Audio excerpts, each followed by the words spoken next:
Yeah, hello, good morning.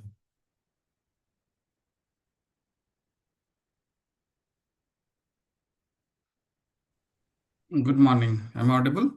If you are, but I can't see you.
Hello, Alan, good morning. Am I audible?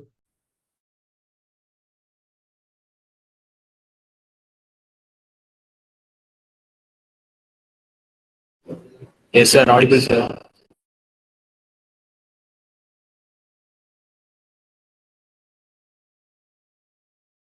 Great, thank you.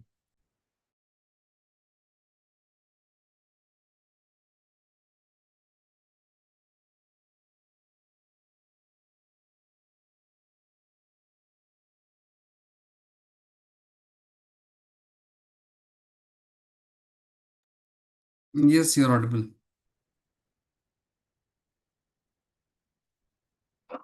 Yes, sir. Audible, sir.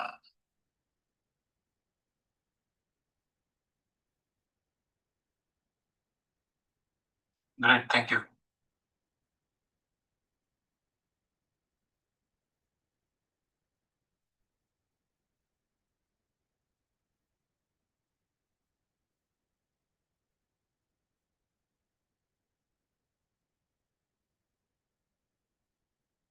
Yes, you're audible.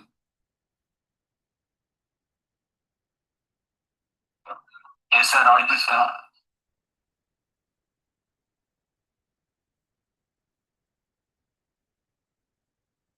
Great. Thank you.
Good morning, sir. Good morning, ma'am.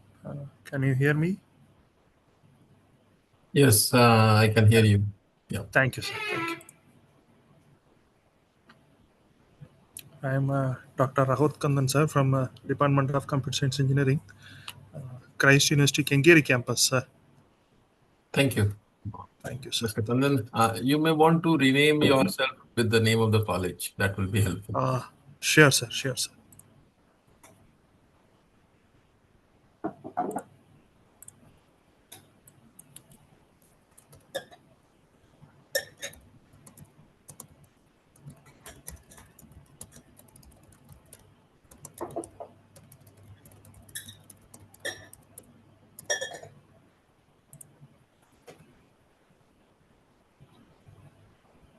Yes, sir. Thank you, sir. So, our students will be joining in a while, sir. They are in class, actually. They will be coming in another couple of minutes, sir. Sure. Thank you, sir.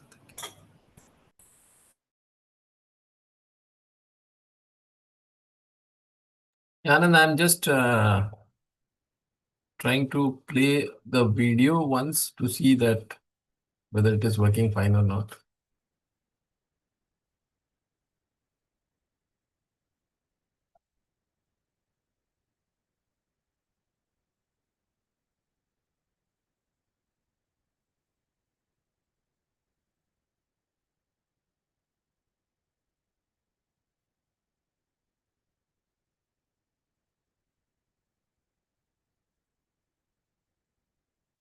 It gives me immense pleasure to be with all of you at this.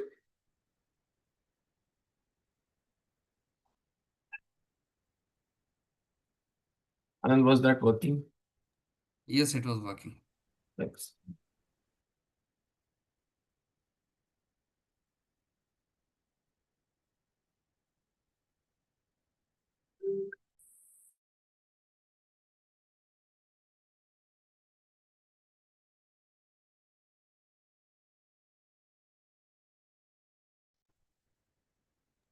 Anand, can you make Mansi also one of the co-hosts?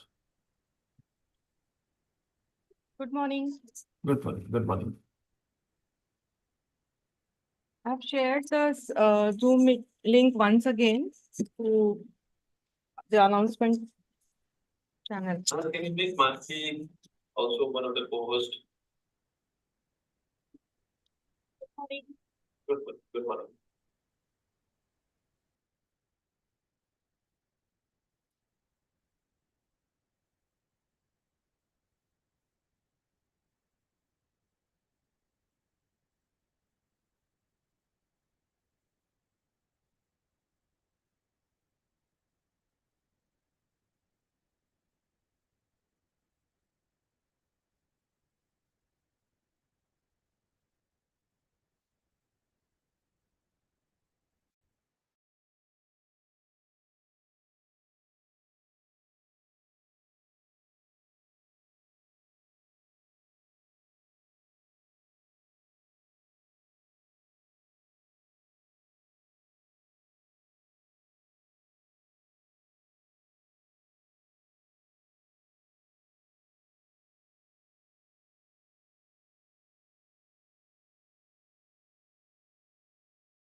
So maybe Jane.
Just a housekeeping announcement that if you have not renamed yourself till now in the name of your institution, you may want to do it.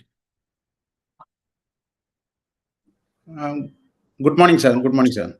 Yeah. Hi. Okay. So from one institution, one participant can join through Zoom link. So others, how they can join through YouTube or something? Some other links are available.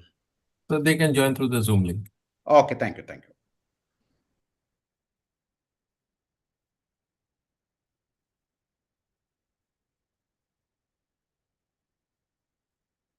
Good morning, Dr. John. Good morning, Dr. Chingappa.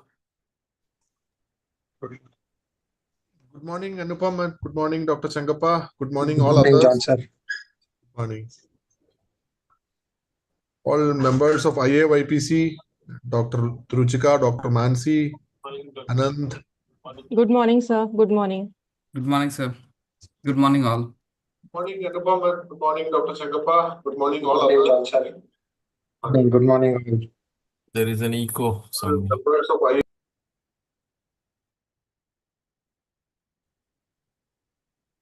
So we are on the top of the hour, Dr. John. Let us wait for just 2 more minutes and then we can start. Okay.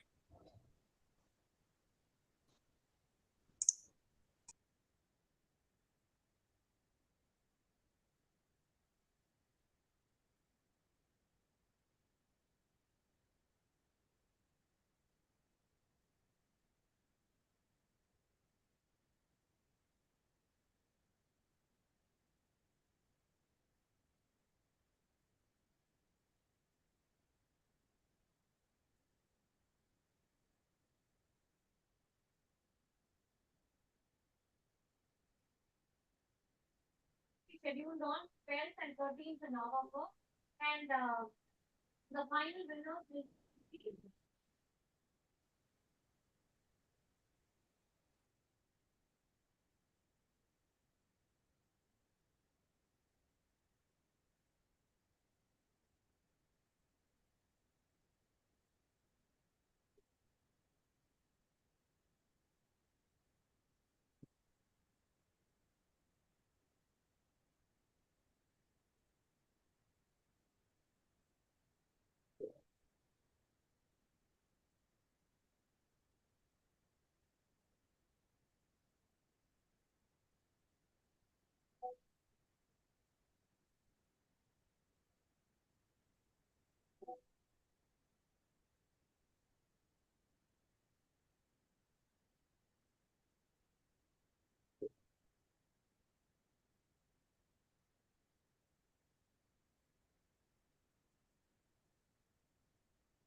So, John sir, it is 10:32 now. If you are okay, Dr. Chengappa, if you are okay, Mansi, we can start. I think we can start. We can be on schedule such that people who joined and the others may join and later and watch Sure. in the streaming. Thank you, John. So, good morning, everyone. It is my privilege to welcome you all to the AIORI-2 National Students Workshop. I extend a very warm welcome to all the distinguished dignitaries, the faculty members whom we met as part of our workshops in respective institutions, and most importantly, the students for whom this national workshop has been done. Just let me allow to remind you all that internet is no longer just a technology. It is more than a nervous system. It has become the nervous system of our society. Everything from communication to commerce to research, everything is dependent on it. And it is extremely important that we understand it more deeply and we continuously measure it so that we can improve it. And that is the fundamental reason why AORI as a program exists. And that is the reason why we are here today. In terms of engagement, the students who are there, they are not just the participants, but they are also the future engineers whom who are dependent on this particular technology. So this workshop, in the second half, we will explore how the internet can be measured, how you can contribute to the standardization plan, and how do you apply this engineering knowledge of internet measurements in creating systems which are essentially resilient. We have been creating systems which are secure, which are privacy aware, but there is a need to create resilient digital systems. We believe that by engaging in this particular form of engineering, India can nurture the next level of digital leaders who will represent our country in various standardization bodies. I take this opportunity to thank our partners here, IEEE, IAYPC 2025 committee, for all the help which they have extended, the collaboration which has taken place without which it would not have been possible. The guidance of Dr. John Joss, Dr. Chengappa, Dr. Ruchika, Dr. Mansi, all the regional coordinators, and most importantly, our government stakeholders, both from Ministry of Electronics and Information Technology as well as NIXI, who have stood behind this AORI program since its inception. So this is just not a workshop, it is the beginning of a movement, as Dr. John Joss has been saying, and I have taken it from him that this is a movement where things will create an impact as we move along. So I welcome you all again to this AORI-2 National Student Workshop, and let us make this platform for a solid learning collaboration exercise. Thank you. And it is my pleasure now to invite Anand Raje. Anand Raje has been one of the leaders in this program. He is also the CTO of AIORI, and he will set the context for this entire program. And once he is done, we will move to the next set of dignitaries for their inaugural remarks. Welcome, Anand, to your talk. Thanks, Anupam. And there are participants joining. If you just can admit them. Thank you. Yeah, we are doing that. Okay, thank you. Hello, everybody, and welcome all of you in this second phase of AIORI's community engagement program. And in this second phase, we are into the third phase of this, the first regional faculty workshop that we have conducted. Thanks to all the AIORI ambassadors who have been doing great. And that's why the student workshops has been held in different institutions. And right now, coordinated national workshop where students from all of the India is kind of joining us together on this day so that we could start working on next phase of this program.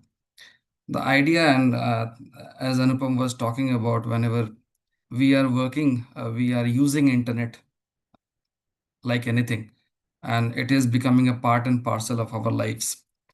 What happens over here is we have been using internet from decades, but very less contribution on how internet is being developed, researched across the world.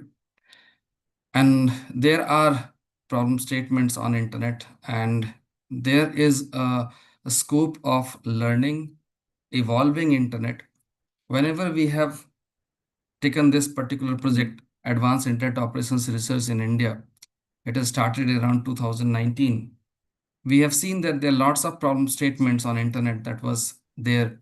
And is there any way that we can solve with the help of community engagement, most on the technical aspects of internet?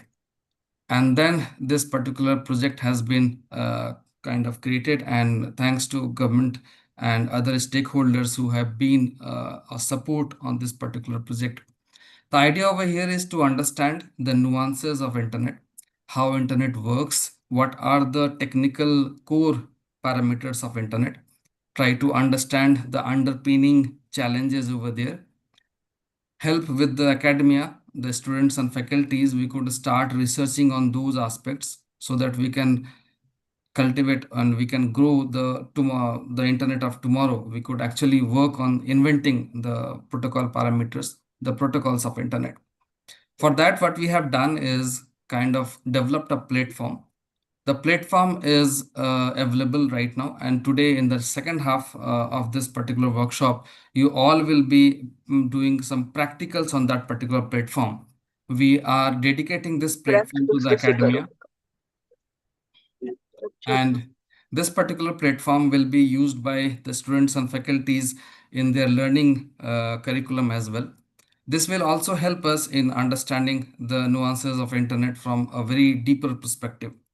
So this platform is having some anchors that has been deployed by the AIORI ambassadors in their institutions. All of the institutions who are deploying the anchors, these anchors are nothing but a user eyeball for internet. Whenever you see internet, what happens is you wish to access some services on internet like irctc.co.in or google.com or facebook.com.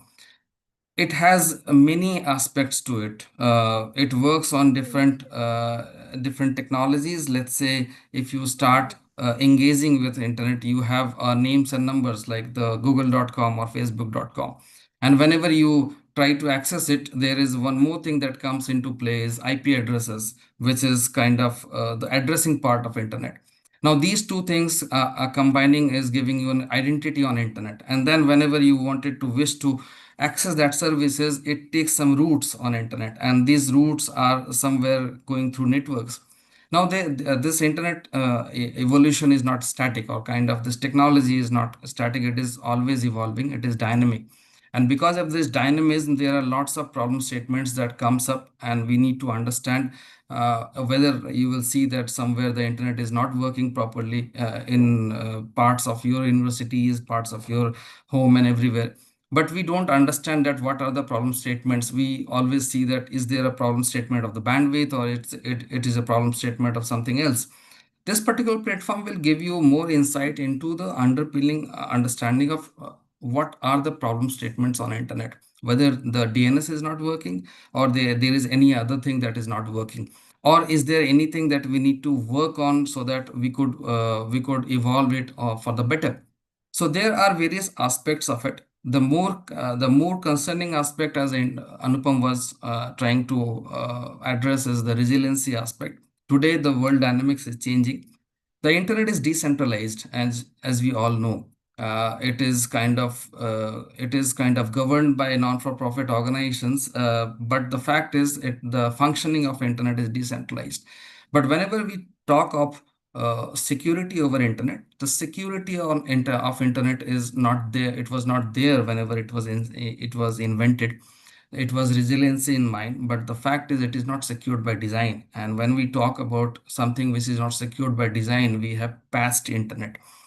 And past, that means the protocols which makes internet work are past protocols. If it is HTTP, you will see that there is HTTPS. If you have DNS, there is a past DNSSEC as well. But the fact is, what happened over there is because of this patching of this protocols, the security aspect is becoming it more centralized. The PKI infrastructure, which is behind the security, is kind of more centralized to it. And there lies the problem statement. We are trying to understand the underpinning challenges of this centralization and also want to understand, is there past protocols that will evolve for the next generation of internet, or we wish to evolve something new over here. So these are some of the aspects that are there, and while you will be in this journey, you will come to know that what are the aspects where we should research and evolve the new generation of internet. These things are the core of core, which is driving us to have this movement, as Anupam was talking about. Even Professor John has been always advocating of this. So it's not a workshop. So what will happen from here is we will be publishing some problem statements, underpinning problem statements on which the teams will work for 2 or 3 months using this particular platform. And after that, those teams who have been selected will be coming to Chandigarh University for a national level hackathon. And in that hackathon, we will come to know that there are lots of problem statements that we have tried to solve, and there are things that we have achieved. Based on that, there will be some standard work that we will do, the protocols which are being developed in IETF.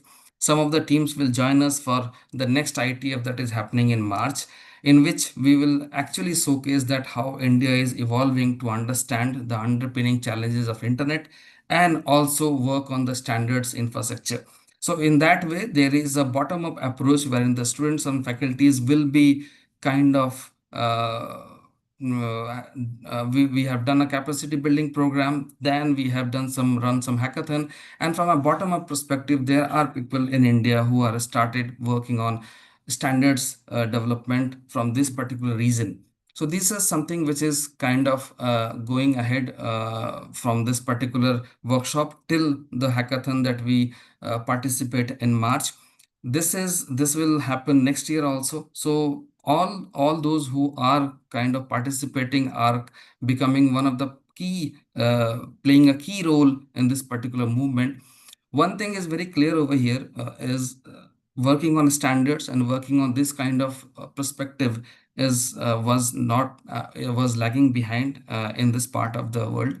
And with this particular thing, there are continuous engagement we are anticipating from academia. The next half will be completely on practicals. You will be kind of firing commands like ping, trace route, and DNS. Try to understand how this root servers, CCTLD servers, and other servers are working, how they are responding, what are their role on internet core infrastructure, how they function. And if you are interested in any of the segments aspects, you are most welcome to reach out to us. There is a team who is dedicatedly working on the research aspects of it, and we will be happy to help, even happy to contribute in your segment as well. So with this, I will stop here. Thanks everybody, even thanks IEEE IOIPC team. Even I'm one of the co-conveners this year. And with this help of IEEE, with this help of government and all the stakeholders, we are trying to achieve something which is kind of a very different thing for India and this part of the world. While we all are working on AI, we are all are working on some of the buzzwords we have always been kind of heard of. But the fact is, everything works on systems and networks. And if we at this moment we cannot understand the underpinning challenges, the problem statements, the nuances of systems and networks, the next decade for India and this part of the world will be really kind of we will be using, and we will be more dependent on something which is we have not developed, and that will become one of the part and parcel of everyday's life. With this, I will just request everybody, if you are interested, it's a very specific area. It's not that everybody will get an interest, but if you get an interest, right now we have a platform, we have a dedicated team, we have a bunch of people who are trying to address these things. Thank you, everybody. Thank you, Anand, for your welcome note and setting the context. I now invite Dr. John Joss. He is a professor in IIT Guwahati and has been the driving force in the area of internet engineering, which we are pursuing today.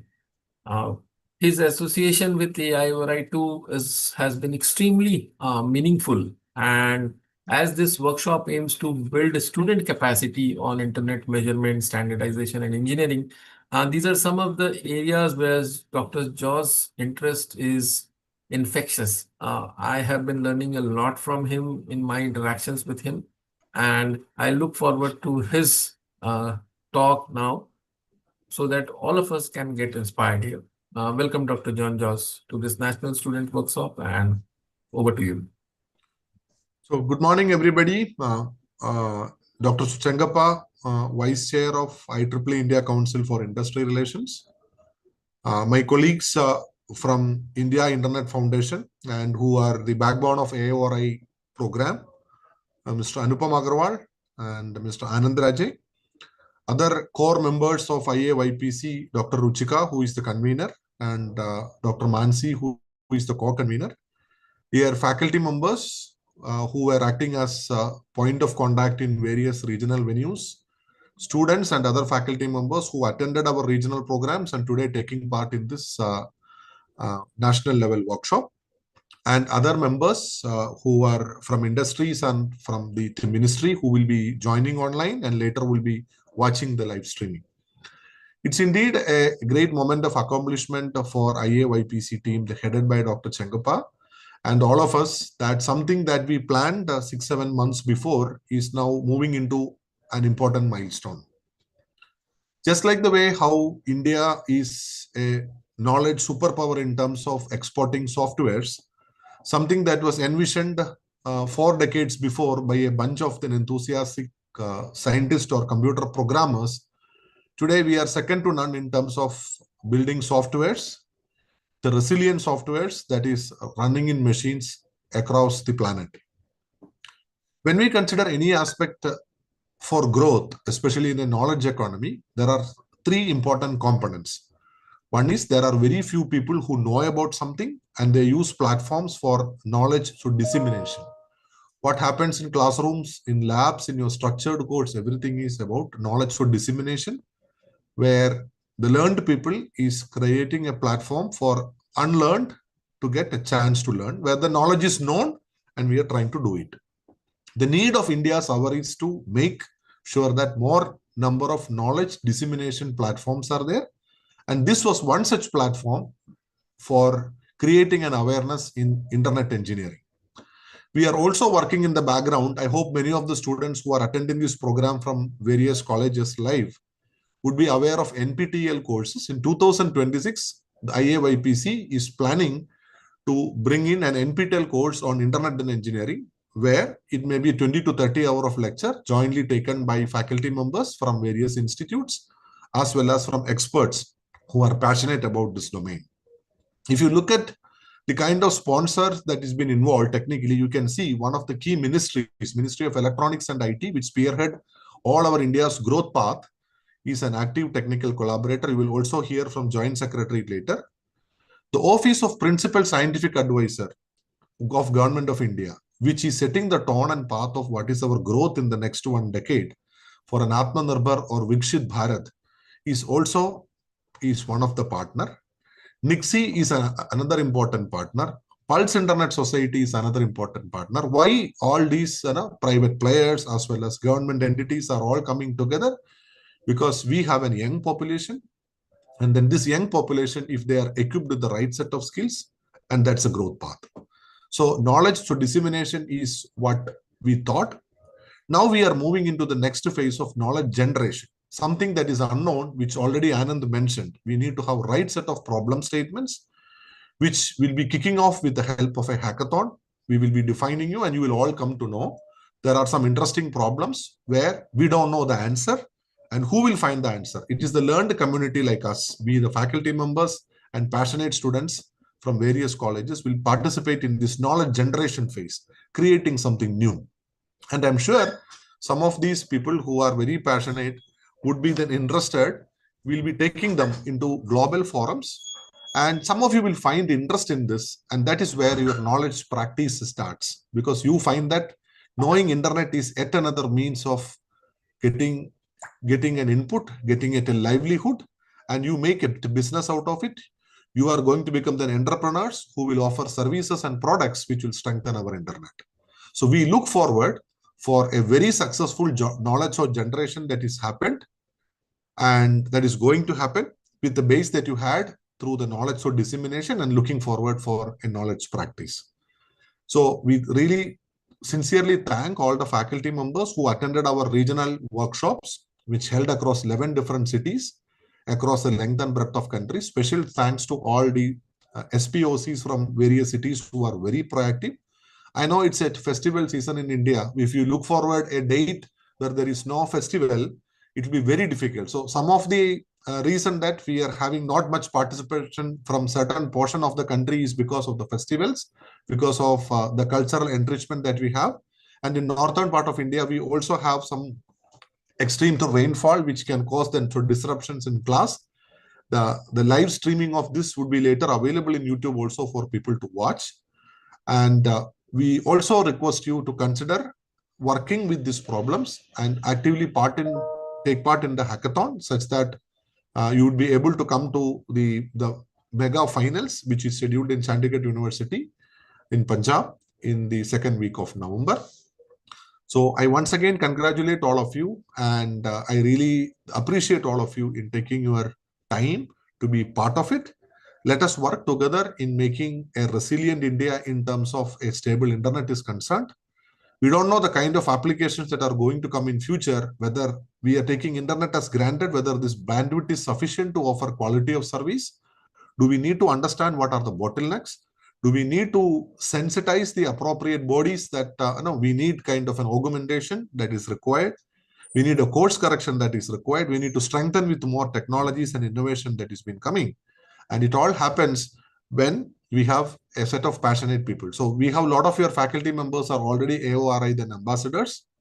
And we look forward for a larger group which is more aware about the growing need of a sustainable, stable, and so resilient internet. With these words, I wish all the participants a very productive learning. Today afternoon, you will have hands-on session in your colleges where the lab sessions are arranged. And together we can work for a stable and resilient internet. Thank you. Over to you, Anupam. Thank you, Dr. John. It was really remarkable to hear you speak in terms of how this small initiative can convert into a sustained movement and allow creation of a sustainable and resilient internet. Thank you for your wisdom and sharing of your thoughts. I extend my heartfelt thanks once again on behalf of everyone who has been part of this. Moving on, I will now invite Dr. Chengappa to grace this occasion with his wisdom and few words. It is my pleasure to extend a very warm welcome to Dr. Chengappa, who is a senior member of IEEE and an esteemed leader in the industry as well. Dr. Chengappa has been very closely associated with one initiative, which in particular I have hugely and I have become a great fan of it, which is IEEE Move. So Dr. Chengappa, thank you for doing that. It is a very futuristic movement you are part of. And thank you once again for allowing your time for this AIORI-2 National Student Workshop. Please talk about what you have in mind for all of us. And thank you once again. Welcome, Dr. Chengappa. The stage is yours. Sure. Yeah. Thank you. Thank you, Anupam. At the outset, I would really like to thank our advisor, Professor John Jose, who was very instrumental in getting AIORI under the umbrella of IAYPC. And now we are seeing that like year on year, how this initiative is turning on to become a moment. Right. So I think like Anupam, Anand, Professor John Joes have already put the right context in place. However, like I would also like to address the students more at this point in time. Right. So formally to get started, good morning and a warm welcome to all the students for joining us for this National Students Workshop.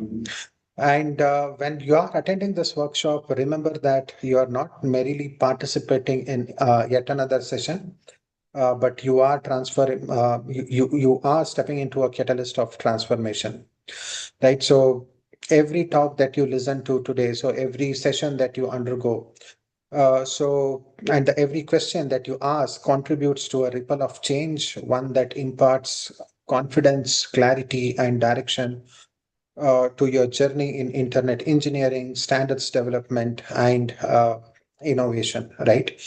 So why is this very important? So why we are all talking about this, right? So when we look this into a India perspective or a Bharat perspective, right? So India today stands at the forefront of digital public infrastructure revolution, be it Aadhaar, UPI, DigiLocker, initiatives like Umang, Diksha, or Bhashini are becoming global benchmarks. And these platforms showcase how technology, when designed inclusively, can empower billions. And behind every digital public infrastructure service lies an invisible yet critical backbone, the internet infrastructure. Without robust internet infrastructure, even the most innovative digital platforms cannot function effectively. Right. So this makes skilling a new generation of engineers, researchers, practitioners in the internet infrastructure a national priority at this point in time. So Aadhaar for identity, UPI for payments, right? DigiLocker for saving our digital documents, all rely on reliable, secure, resilient internet exchanges, DNS systems, and the backbone networks. So a skilled workforce, the skilled engineers ensure the system runs smoothly, securely at scale, preventing disruptions and could impact millions. On the connectivity side, like we are also transitioning into beyond 5G, 6G rollout, emerging technologies. The future of 6G depends not only on spectrum and devices, but also on core internet routing, exchanges, edge infrastructure.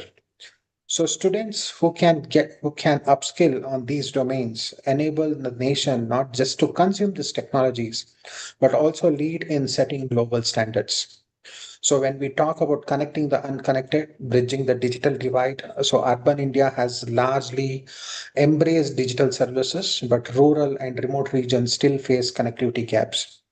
By developing expertise in internet measurements, internet exchange points, community-driven networks, so young engineers, you can directly work towards bridging that digital divide. So again, like when we talk about cybersecurity and sovereignty, right? So from phishing to large-scale cyber attacks, vulnerabilities in internet infrastructure can paralyze entire sectors. So building skills in network security, protocol design, resilient architecture ensures that we as a nation retain the digital sovereignty. And why this matters for students. And again, so as I said, like I want to emphasize and address the students more at this point in time. So workshops like AIORI are not more than just a training, right? So they are your doorways to national mission to build an internet that is inclusive, resilient, future ready. So you would start contributing to the standards in global forums to transform the consumers of digital platforms into the creators of the infrastructure that sustains them. In short, so Digital India will be as strong as the internet it runs on, and the internet will only be as strong as the people who would build, manage, and secure. So again, for the students who are attending this workshop, so I would say that uh, don't consider this as just another event, but a catalyst of transformation. Take this workshop as your launch pad for to inspire you to explore, innovate, think beyond conventional boundaries. Leverage this platform to mobilize and take initiatives, whether in standards development, protocol design, or internet measurement. So this would give you the confidence to raise your hands in the community of leaders provide clarity of what comes next on your technical pathway. And also it sets the direction for impactful actions, whether contributing to the standards development or joining the various working groups and inspiring your peers. So let the spirit embark us on this transformative workshop together. So hope that you would have a good learning with the rest of the sessions today. With this, I would hand it over back to Anupam. Thank you, Dr. Chengappa.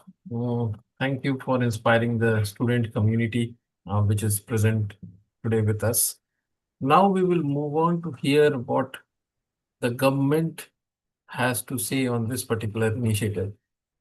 From the morning, you have heard a technologist in the form of Anand speaking. Then we have Dr. John spoke with us from the academia standpoint. Then we have Dr. Chingappa, who has spoken from the industry standpoint. So everybody has been talking about their own dimension. So let us hear now what the government has to say on this particular initiative. The person whom you are going to hear now is Sri Sushil Pal. He is a Joint Secretary in the Ministry of Electronics and Information Technology. He also heads the Internet Governance Division as part of his many responsibilities in the ministry. And since this work of Internet operations and research is very closely associated with the Internet Governance Division, we have the privilege of getting his wisdom at various points in time. So, friends, we will now hear Sri Sushil Pal. He had to be in some other place today morning. So he has recorded his message, and I will be now sharing my screen with his recorded message. Just give me a moment.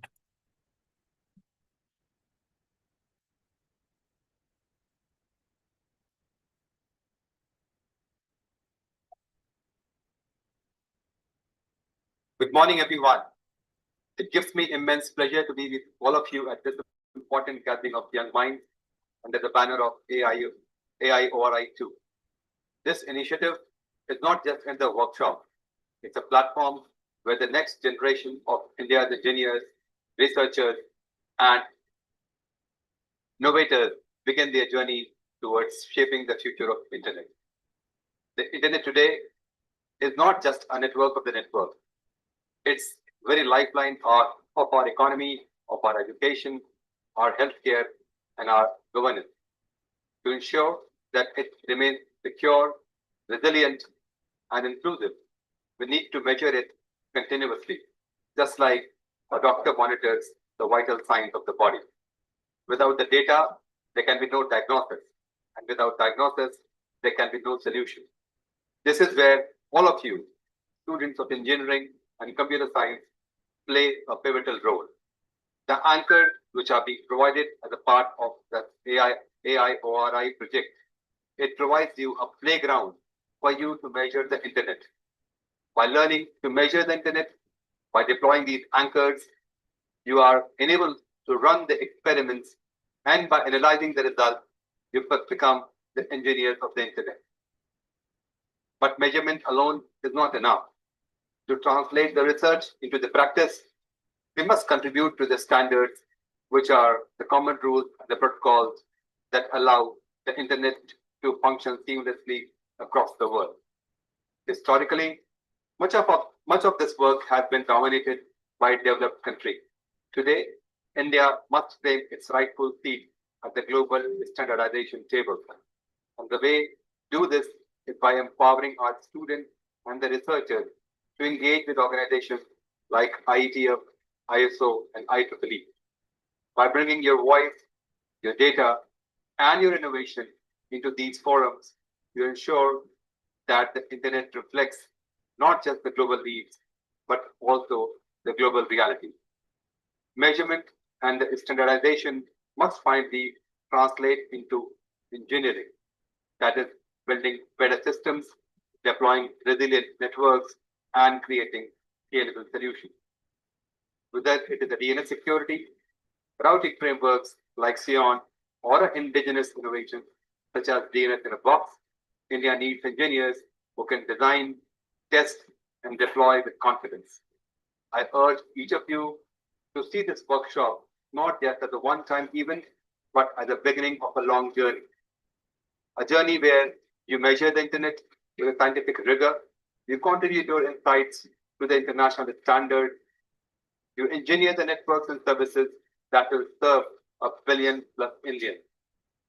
India stands at a crucial moment in the history. Our digital economy is expanding rapidly, our innovation systems is vibrant, and our youth is full of energy. With programs like AIORI-2, we are ensuring that this energy is channelized towards strengthening the internet itself, the foundation on which all digital transformation rests. I congratulate the organizers, the participating institutions, and most of all the students who are stepping forward to take responsibility for the internet future. The world is watching and India must lead.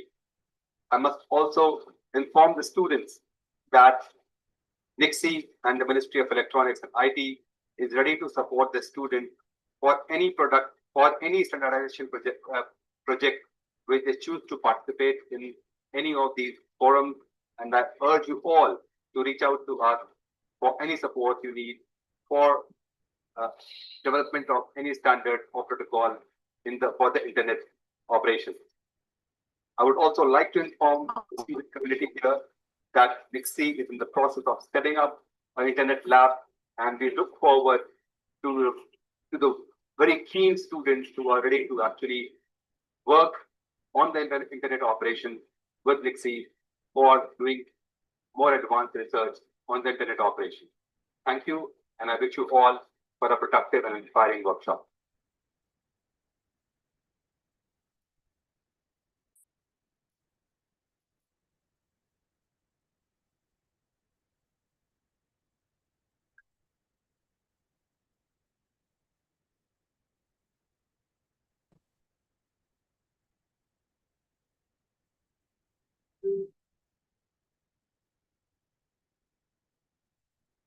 Thank you, Sri Sushil Pal, for your inspiring remarks.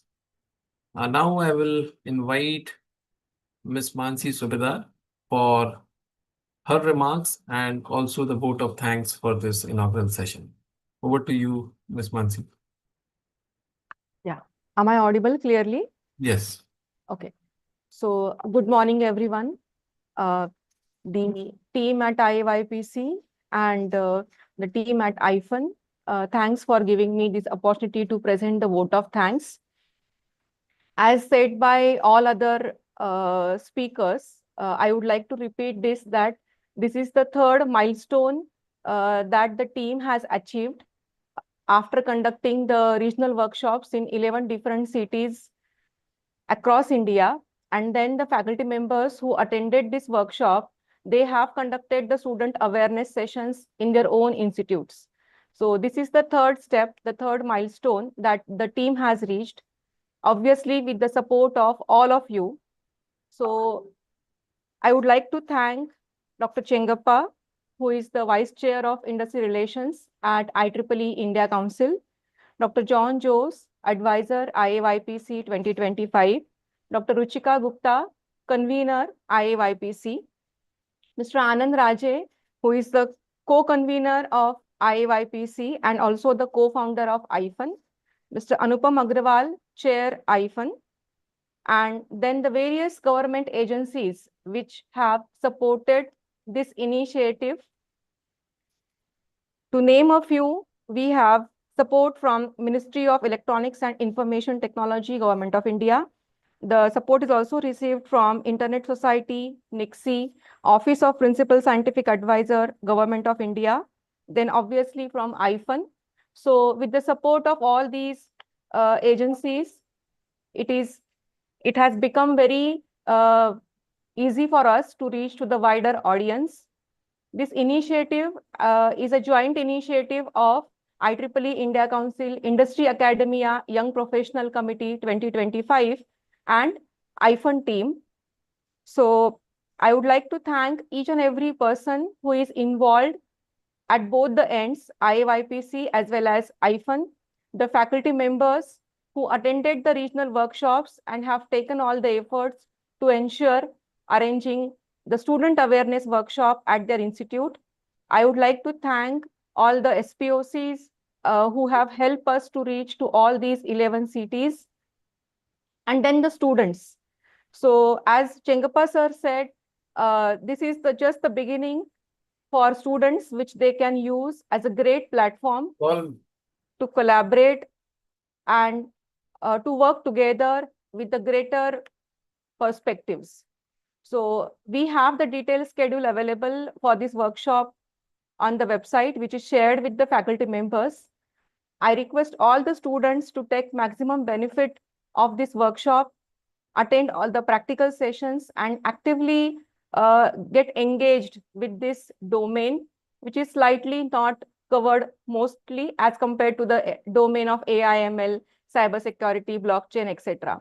So I'm sure this national workshop will give us the platform to collaborate in a global way and to contribute from our side in internet standard development. So thank you everybody who has helped in this initiative. Thanks to all the students and faculty members who have participated in this national workshop. Kindly attend all the remaining sessions as well, so that it will help all of us to reach to the next milestone, which is scheduled in terms of hackathon. Thank you, Anupam. Over to you. Thank you, Dr. Mansi, for your extremely warm vote of thanks. And this concludes the inaugural session for the National Students Workshop. Now I will request Anand Raje to take this opportunity and in the next 20 minutes, take all the students who are present there through the AIORI context in terms of its breadth and length and how it is deployed. He can also talk about some technical stuff, which the students will be extremely interested, and that will also set the context for the hands-on workshop in the afternoon. Over to you, Anand. And you can share your screen.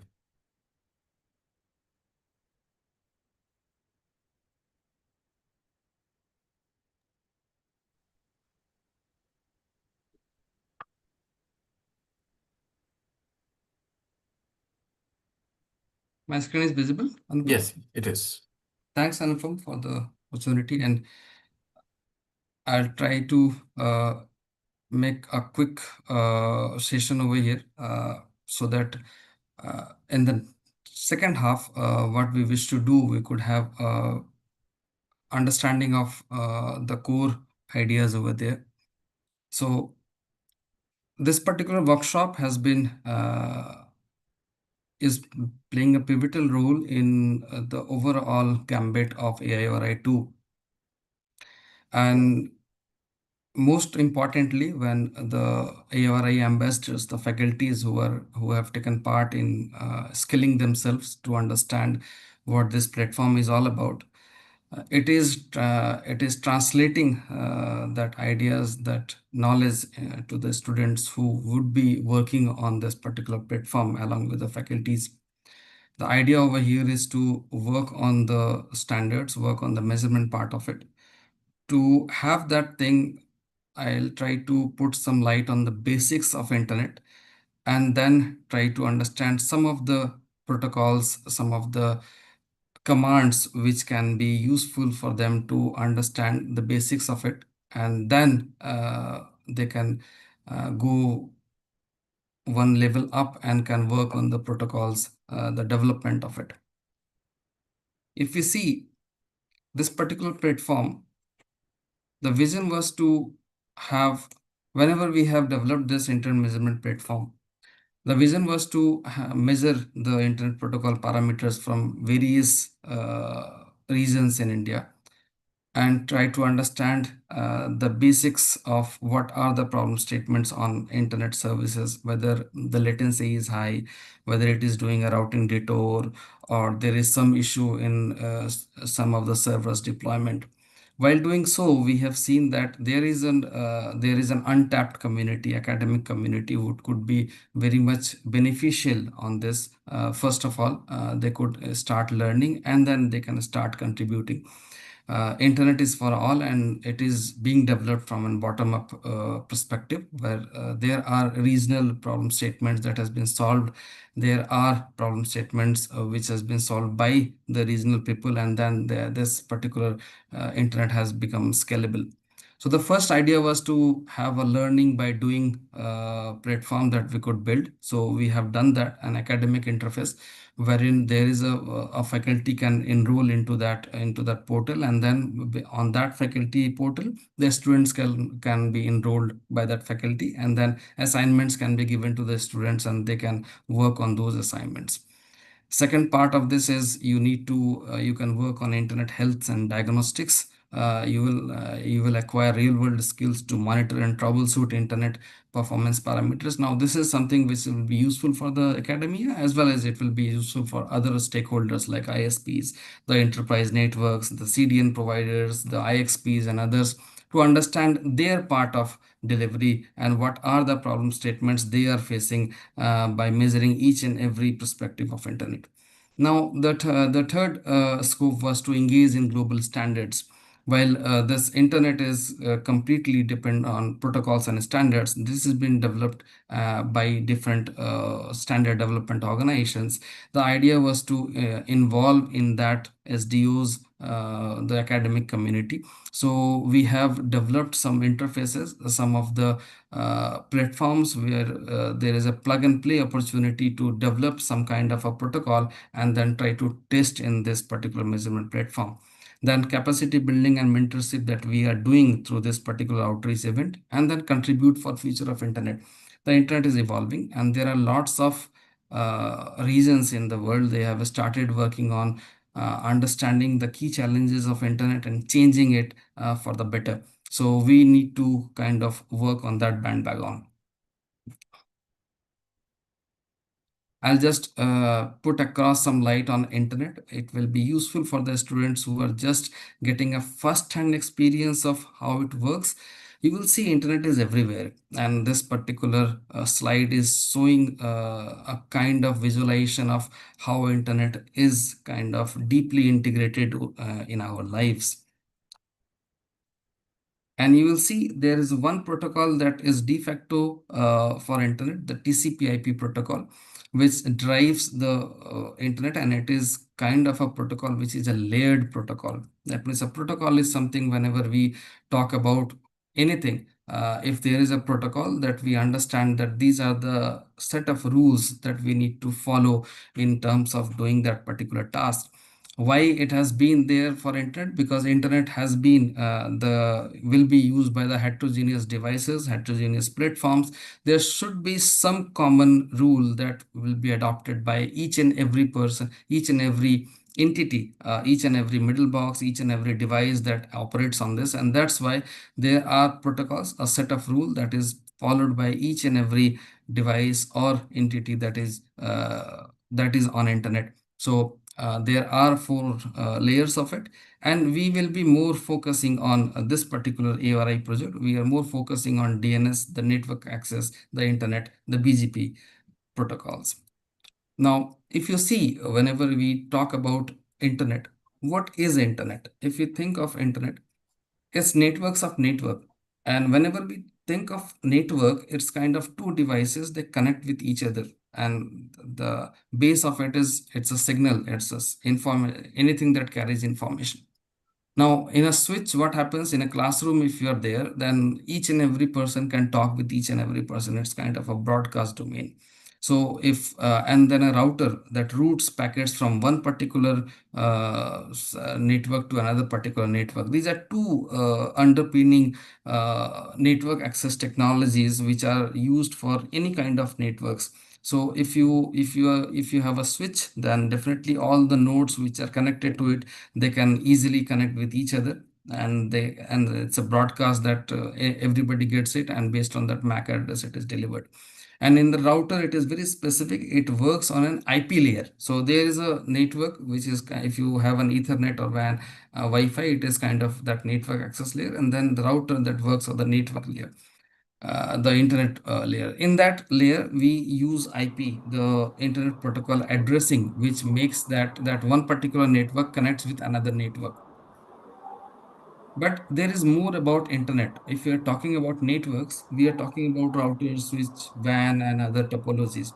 But whenever we are talking about internet, it is networks of network. And these networks are having a unique identity that is called AS numbers.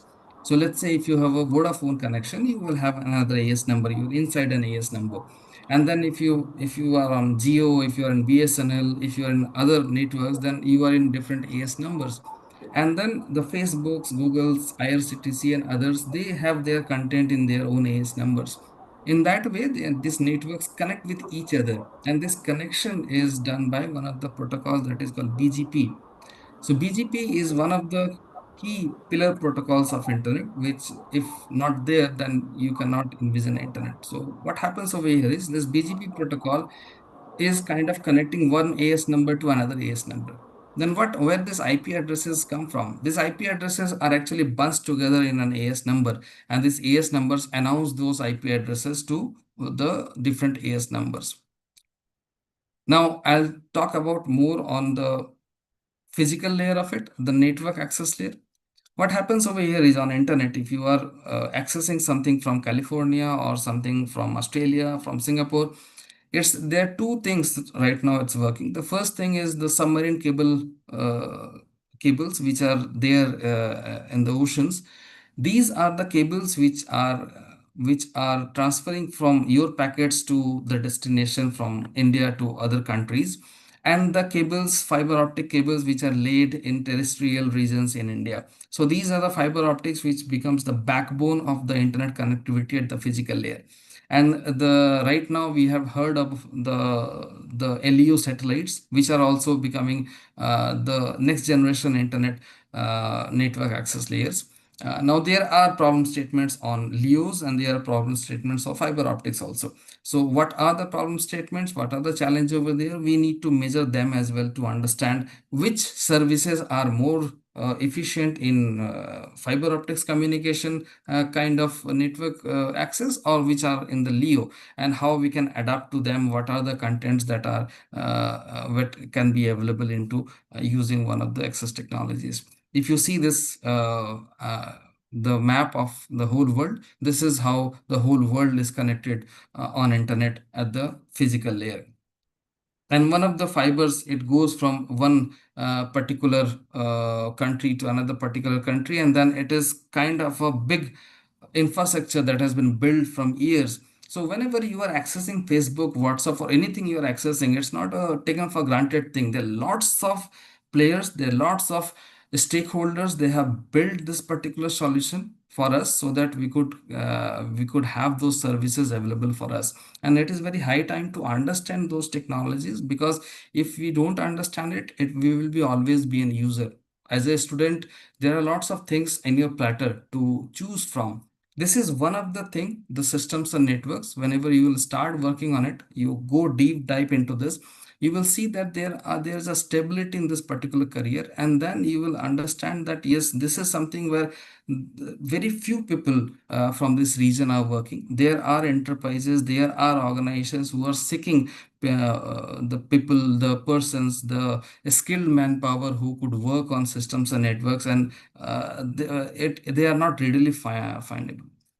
Now I'll just talk about how this is kind of implemented in a particular region, and I'll take the example of like India. So these ISPs, if you connect to Geo or any other ISPs, they connect with other ISPs, and there is a level of ISPs, they connect with each other, and we call it tier 2, tier 3 networks. And then let's say internet users at the bottom, they connect with a ISP, let's say class B ISP or class A ISP or class C ISP. Any of the ISPs, you take the name like Geo, Airtel, or any of the regional ISPs that you have, you connect with that particular ISP. they provide you services, and then they connect with another tier 2 or tier 1 ISPs, and then these connections are called transit connections, and then they connect with in the internet exchange point, wherein they are kind of connected so that there will be low latency and the regional traffic can be taken care by that particular IXP. So there are two connections that are available. One is ISPs that connect with another ISPs, and then they are connecting with each other. Here, one thing is very important over here is these connections are dynamic. They are not static connections. First thing is this. Second thing is, whenever this protocol was built, the protocol was built not taking security in mind, like BGP, which is not secured protocol. And in my initial remarks, I have told that these protocols are not secured. I think there is a hand raise. If anybody wants to speak anything, I'll take the questions after my session. They are not secured, so we call it BGP as a three napkin protocol, which has been invented that all the AS can bunch the IP addresses together and they can announce, and there is a particular way of kind of connecting through BGP. Now, there was no security involved. BGP sec and an RPKI and other aspects has been kind of taken care of so that this BGP and these protocols can be secured. Is there any other way of security? Is the optimal way of security? What are the problem statements of RPKI? What are the problem statements of BGP-sec and other protocols? We are trying to measure and we are trying to evolve that. So this is something which we wanted to give this food for thought to the students, that there are aspects of security which are underlying in the protocols itself. While we are talking about firewalls, we are talking about many of the appliances, but if you see, there is something which is there in the BGP also. I'll just give you an example of the DDoS attacks, and just note down a protocol RTBH, how it can help DDoS attack, mitigate DDoS attack. It is not that firewalls that can mitigate DDoS attack. It is one of the protocols. If you implement it properly, like your transit provider has implemented it properly, then you will be kind of safeguarding yourself from DDoS. So it's not that a high cost firewall is always needed. It's something, if you just tweak something at the protocol level, then can help make it much better internet for you. And that's where we are coming into play.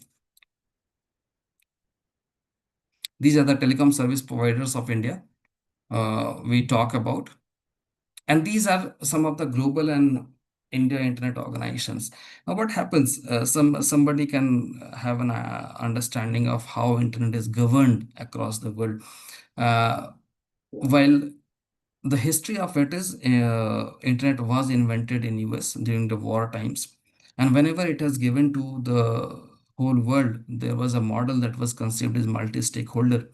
And in this multi-stakeholder model, there were few organizations that has emerged. One of the organizations was Internet Society, which the inventors who have invented internet, they have tried to establish a society across the world so that the internet uses can be increased across the world, and what are the regional problem statements based on that internet could be evolved. Then there was problem statements of kind of understanding the names and numbers and who will take care of this. You will see there are two parts of internet always we are that is facing us. The names, that is the domain names, like india.gov.in, nixie.in, ifun.org, facebook.com. These are the names, the DNS, and then the underlying IP addresses, which the machine can read easily. So whenever you have a mobile phone, you have a mobile number and then a corresponding contact book. So you can have an analogy of it's a contact book of internet. But at the time of it was getting invented, it was kind of a host file that was there on internet. That was kind of maintained. But while it was evolving, there was a need of a much better structured thing that need to be taken care of.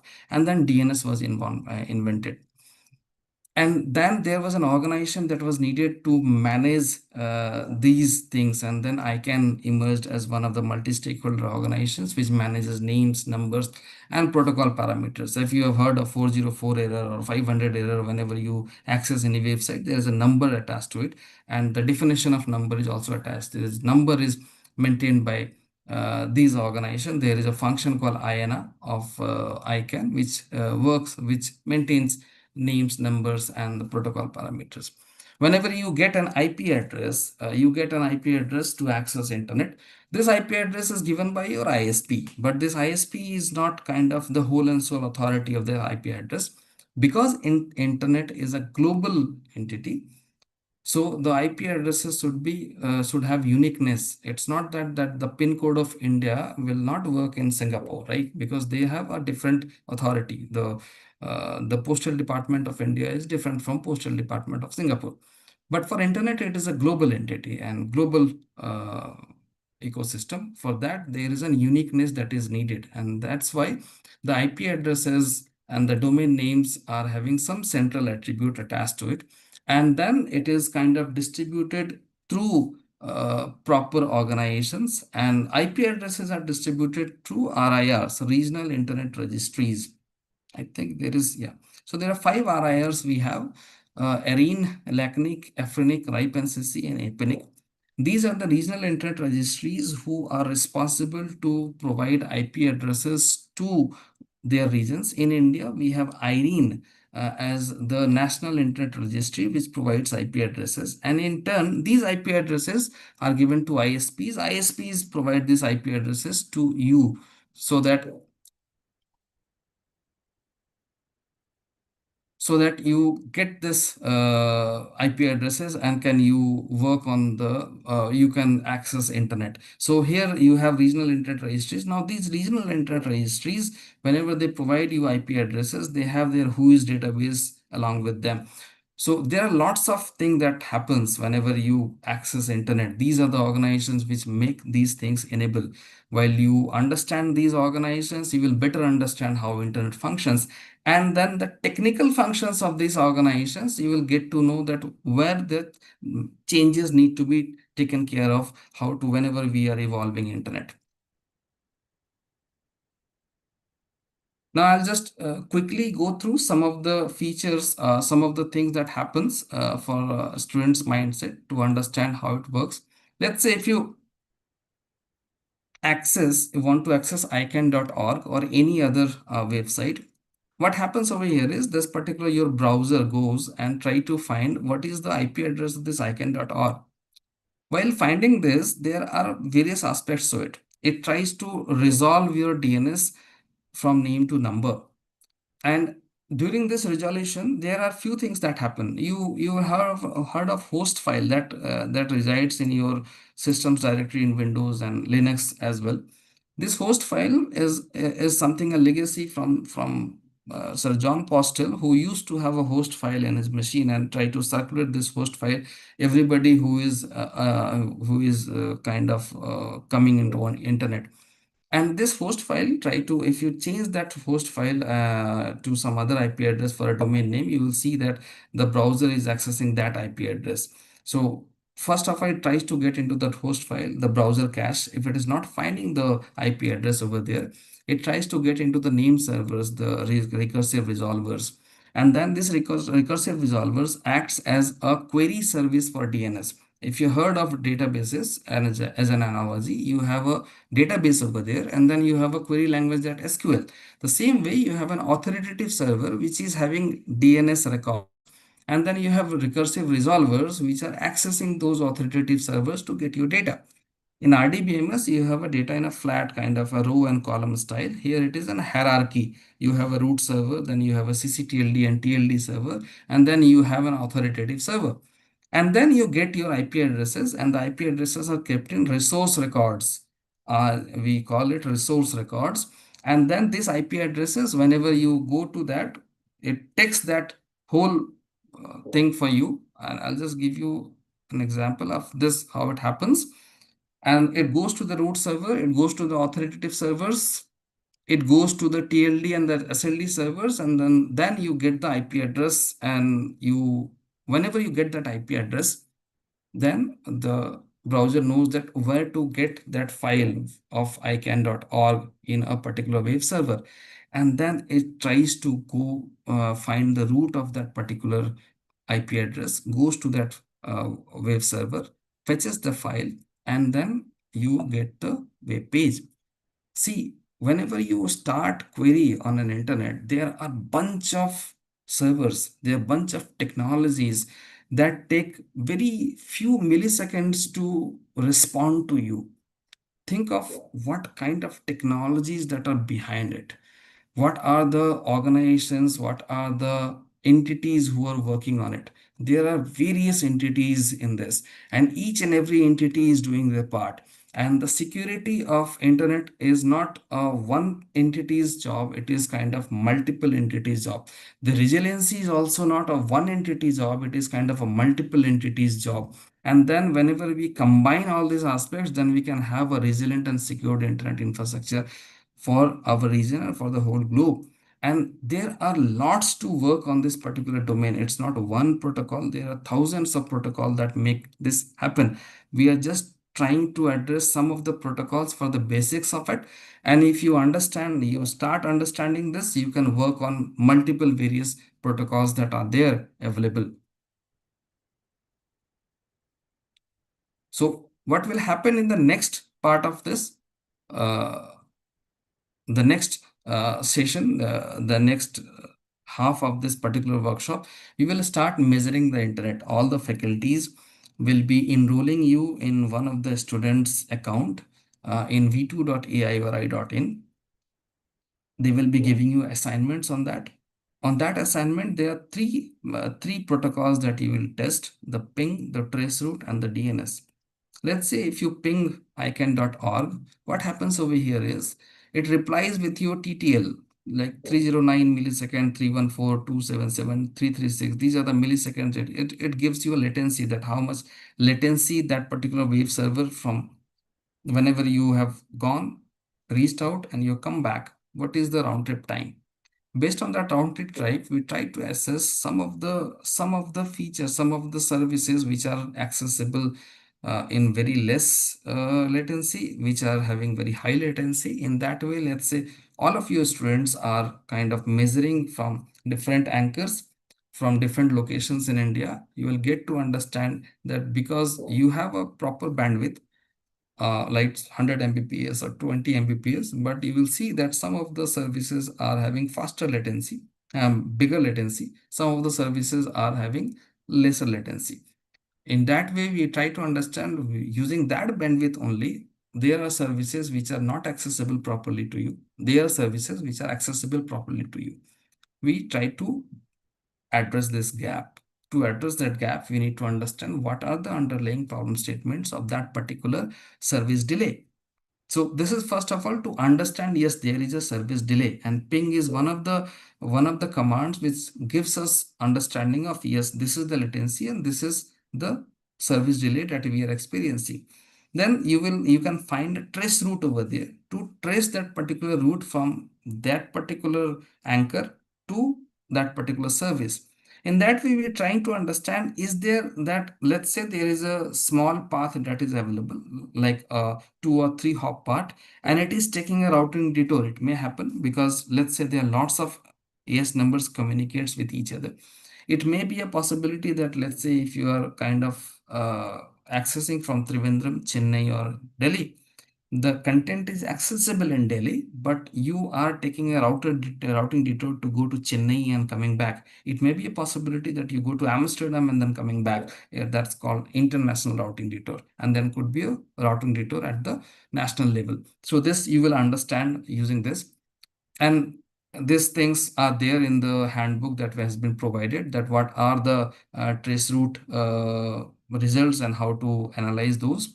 Then we will go through the DNS. DNS is also visualized. If you are running an anchor over there, then you can just write, like we write digican.org SOA command.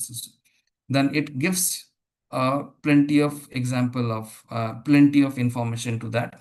You will be accessing those information, try to analyze what it tries to say, what is the latency of the root servers, which root servers has responded, which CCTLD servers or TLD servers have responded, what are the latencies parameters over there. And whenever you club all this information, you get to know that DNS resolution is taking that much time. Traceroute is showing that it is kind of more of the it is taking more time. So the ping is giving this latency. So there is some problem statement that need to be taken care of at a very basic level. So this is something that will be the outcome of the workshop that you will get. And after that, we will be giving you some of the hackathon problem statements. We will be introducing you all the team who are joining us for the hackathon for working on the advanced protocol parameters, advanced protocol developments based on these experiences. And we will surely meet in Chandigarh if you are one of the selected few. This is something that is there, and you will be joining in AIORI platform. I think I don't have much time. Anupam, do you have time more? You can take another 3 to 4 minutes. I think I should be taking some questions because I have seen that some people raise their hands. Okay. So Thank you everybody for your time. thank you, Anand. Do we have any questions from the house?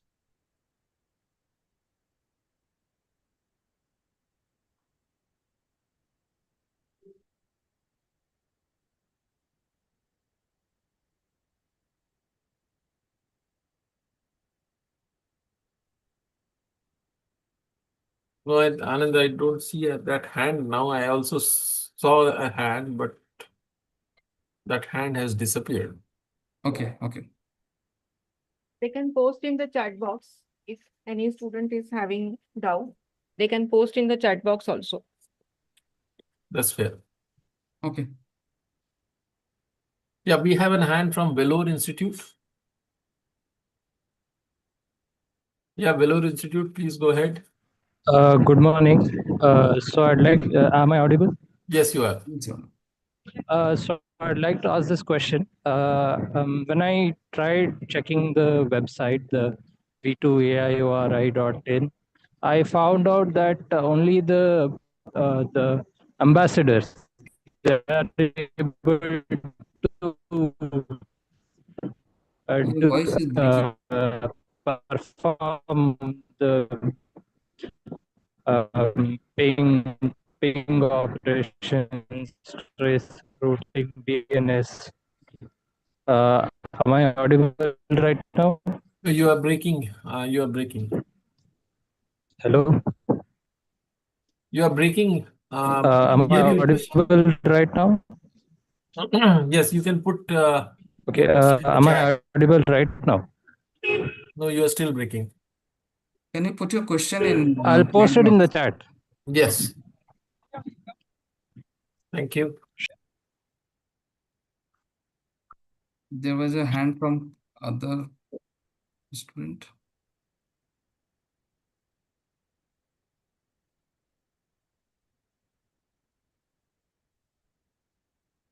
So we don't see any more hands, Anand, as of now. So we will answer the questions as they come onto the chat. Sure. We'll keep a tab on the chat. And now, Dr. Mansi, with this, we have also concluded our technical session as part of the inaugural. And now we can take a 15-minute break. And we have got 2 technical talks lined up. One from Mr. Dhruv Dhodi and another from Mr. Vijan. Dhruv is already in the meeting. So we can start exactly at 12. Okay. So we can request the students for a 10-minute break if they want. Yeah. So all the students and faculty members kindly join back at sharp 12 o'clock for the next 2 online sessions. We can have a break of 10 minutes. Thank you. See you at 12 o'clock.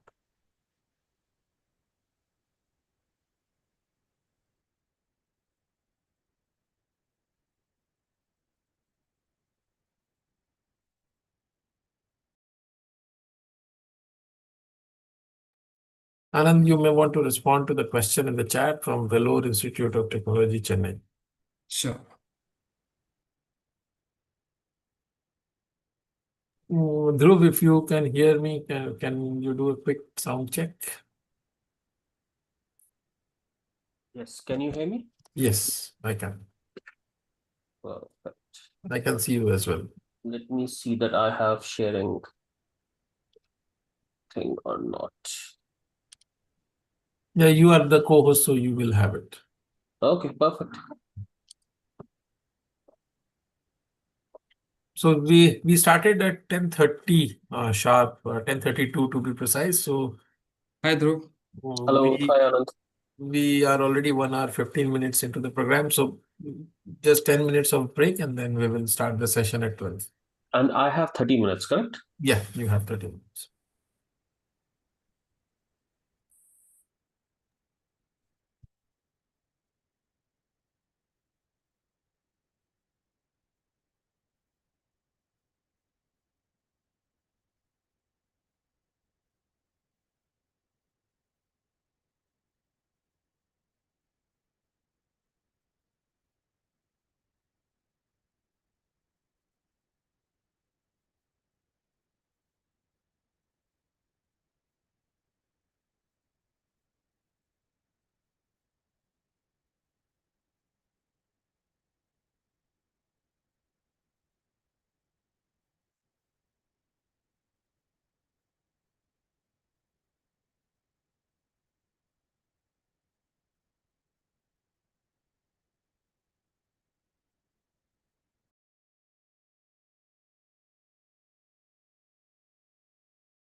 screen.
2 minutes to start.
Good afternoon, everyone. This is Anupam once again, and we now move into the second part of our workshop, which is having two technical talks. The first technical talk is going to be delivered by Mr. Dhruv Dhodi. He is based out of Bangalore, and he wears many hats. One of them is being a member of the Internet Architecture Board. He is also the founding member of India Internet Engineering Society. He has been working with Huawei for a very long time. He has got many patents and many internet standards under his belt. And he is going to talk today about the internet and the standards. So thank you, Dhruv, for being here. Today, we started the program at 10:30. We have nearly 28 institutes wherein a group of students are listening to all of us. And then there are individual students and faculty members who have also joined. So overall, we have got a very decent number joining us today, and they are all looking forward to hear your speech. Thank you once again for being here. Over to you. Yeah, thank you, Anupam, and thanks for inviting me to talk about ITF. I'm always, this is my favorite topic to talk about. I have been working at and attending ITF meetings since around 2010. I chair a couple of the working groups. I'm on the IIB, so I've been deeply involved. And this is the mission that we kind of share with Anupam and Anand and others in the group as well, that we need to increase the participation of folks from India, and you guys are our best bet. So we are putting our hopes and dreams in you. So no pressure. But let's start the talk. So I'll start with the ITF mission statement so that folks understand where ITF is coming from. So ITF focuses at a very specific part, which is high quality, relevant technical documents. We want to focus only on the standards aspects, the technical documents that influence the way people design, use, and manage the internet. So you will notice two things. We are not talking about actually running things. So this is not ITF is not the organization that is actually running the internet. Second thing that you will see is there is nothing that we have which says that we can force people to do anything. All we do is influence. So we have to actually develop documents which are of that high quality that it automatically are considered of good quality, worth deploying, and actually meet the needs of the people who are doing things over the internet. So only if we do that, that's how ITF is successful. And that's the balance that we have between various other organizations. You must have heard from other people, there are other standards organizations. There is, of course, ICANN, which is more responsible for the policy angles, especially related to DNS. There is Internet Governance Forum. So there are lots and lots of internet organizations that runs behind the scene of what we call internet. And IETF plays a very specific role. But IETF has some ethos which are also very unique to it.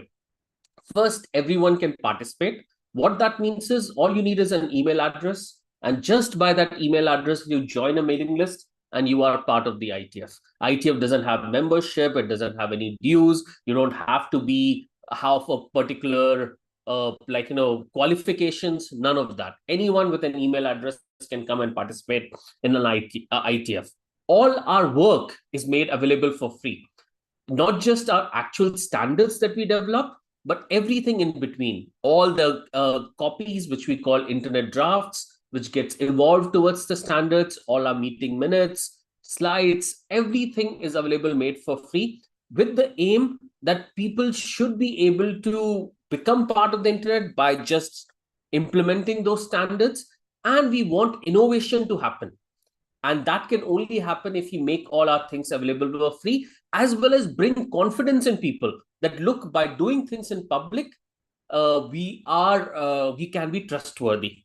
Second thing, what we do is we judge our contribution only on technical merit. So it should not matter who is the one who's proposing the idea. It is the technical validity of that idea that should matter. And finally, we have successes by voluntary deployment. We cannot force anyone just because there is an RFC that somebody has to implement it. First, the vendors needs to see, and people who are implementing should see that, yes, it's worth implementing. Then when it comes to service providers, they should think that, yes, it's worth deploying. Then as a customer, one has to see that, yes, I want to actually use this feature. So it has voluntary in all the different levels, then only IETF succeeds. Before we jump into anything, I think it will be a good idea to just talk about why do we even care about standards and why open internet standards.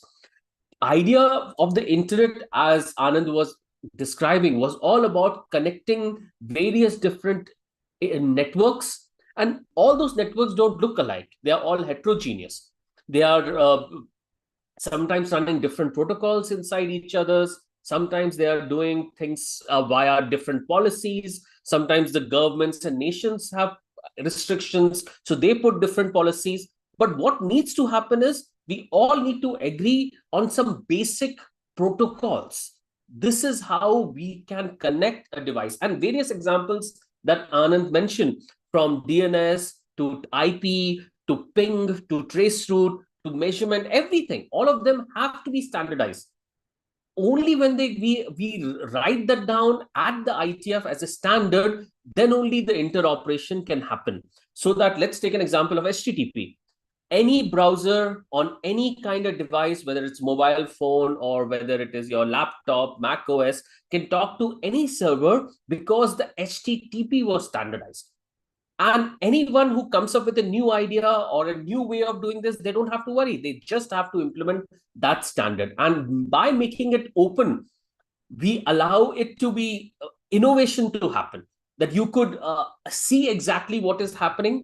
You can add new features based on the changes in the network. And that allows us to have the actually what we call as permissionless innovation, that you don't have to come to the IETF and ask IETF's permission to innovate over the products that the IETF has already made. That's one thing. Then even our process needs to be open and transparent. And it completely relies on bottom-up consensus building, which is very unique. Like initially as well, when I started the IETF, and I thought like, okay, as a chair or as something, I would have like, oh yeah, you have so much power, but actually you don't. Everything has to come from the community. And it's the community, unless you can show that there is a bottom-up support from the community and via consensus, then only it can be actually done in the IETF. So as chairs, as leadership bodies, we can't really create things on our own. It has to come from the community always. Another thing, which is like what we call as rough consensus, this is how we judge the technical contribution. And this whole openness is basically how we get innovation, and that's how internet has been super successful as well. One thing people say is when they are new to the IETF that, okay, if they come to the IETF, they'll understand that how the whole internet works. There is a whole blueprint behind it. And if I can just find that information, That's how I could start. But actually, ITF never did that. What ITF did was something like a Lego block. We focus on one tiny block, maybe as a chartered item in our working group, developing that one protocol or one specific thing. But we do not focus on or do not specify how that thing needs to work with other things around it. That's not standardized. That's led to innovation. So now people can, in the industry, can see that, yes, even though HTTP is standardized, if I want to use this in IoT or in a totally different environment, they never had to come to the ITF and ask for a blueprint change. They can just do that.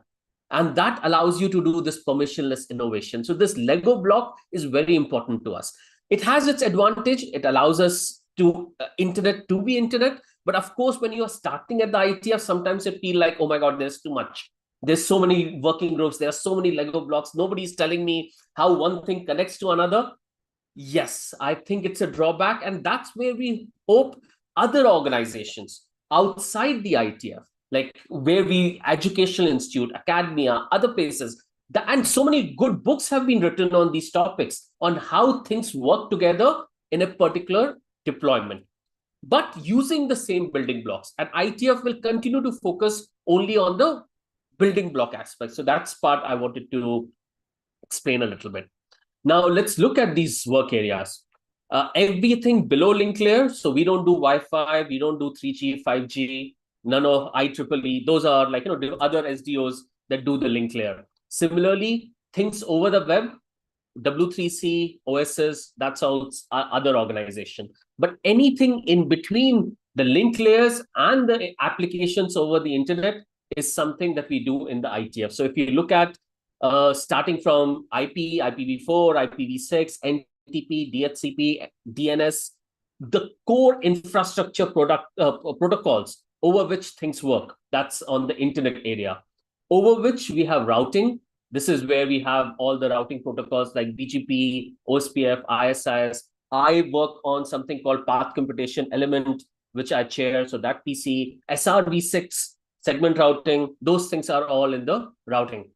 Over this, we have web and internet transport. So this has elements of transport protocols like TCP, UDP, QUIC, plus as well as things related to web, which is where the HTTP and congestion protocols and those things comes in.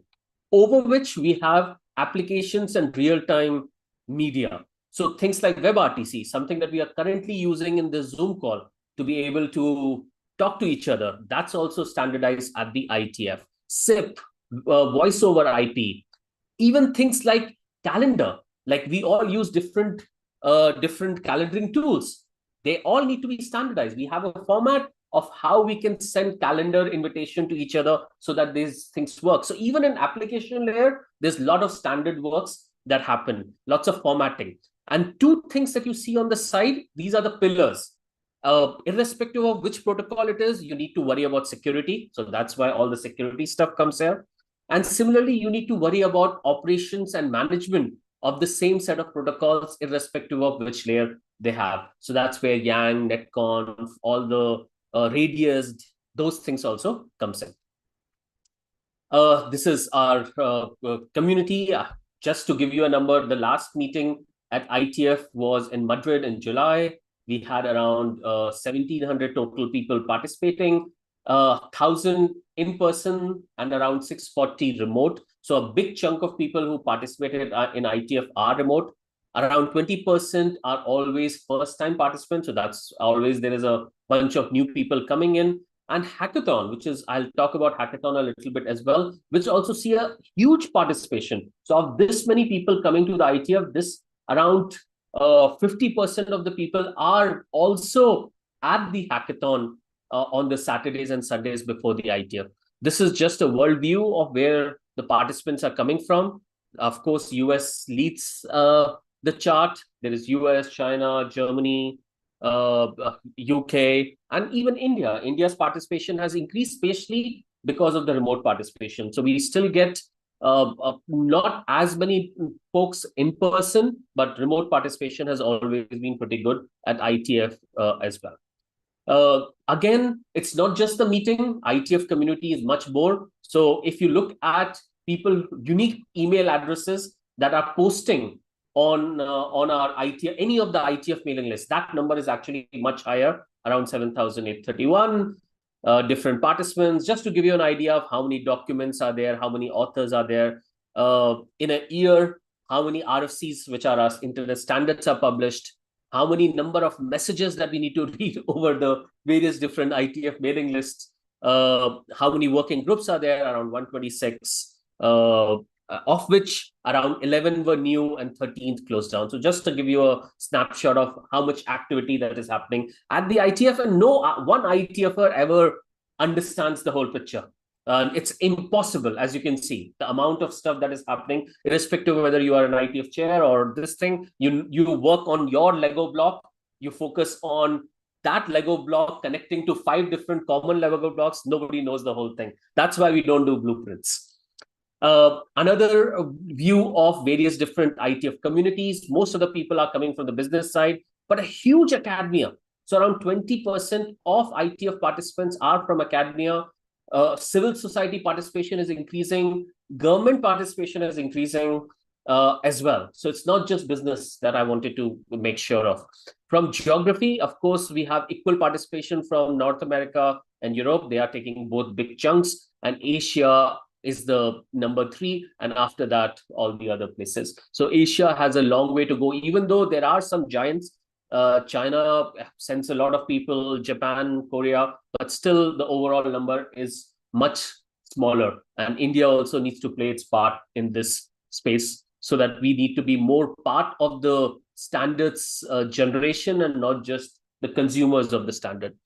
There is a gender gap, which shouldn't surprise you, like you are in this thing, still dominated by men, but slowly and slowly things are changing. Just to give you an idea of how things are arranged, working groups are the Lego blocks that I was mentioning. This is where the main work happens. These working groups belongs to different areas, which are the layers that we talked about a little bit earlier. Idea of internet and over which routing and then other things. Plus we have one general area. Each of these areas have area directors, and those area directors are part of what we call as an internet engineering steering group.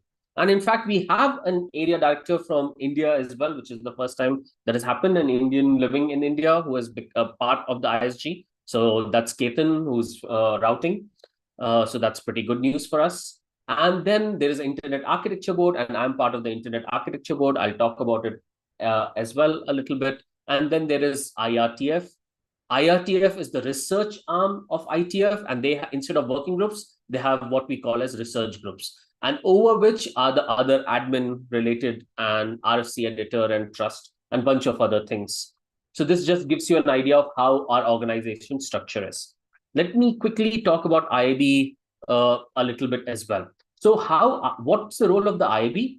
We are there to provide more long-range technical direction for internet development in long terms. So as you see, the various area directors and the ISG, they are more focused on the day-to-day operations of what's happening at the ITF. So how to move the documents, which working group to create, whether we should have a BOF, how our meetings should be run. So they are so focused on delivering things right now, whereas IIB looks at things in a much more long-term perspective.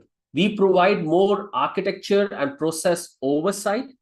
Our main another thing that we do is that we are the body that is more like a foreign arm or foreign office, external ministry. If we take an idea, like talking to other organizations, things like ICANN, Internet Society, all the ITU organizations, and all the liaison coordination across, because we all need to know what's happening in the other organization, and we need to make sure that we are not creating confusion in the industry, that we are working in a more coordinated manner. So that's where the liaison coordination comes in.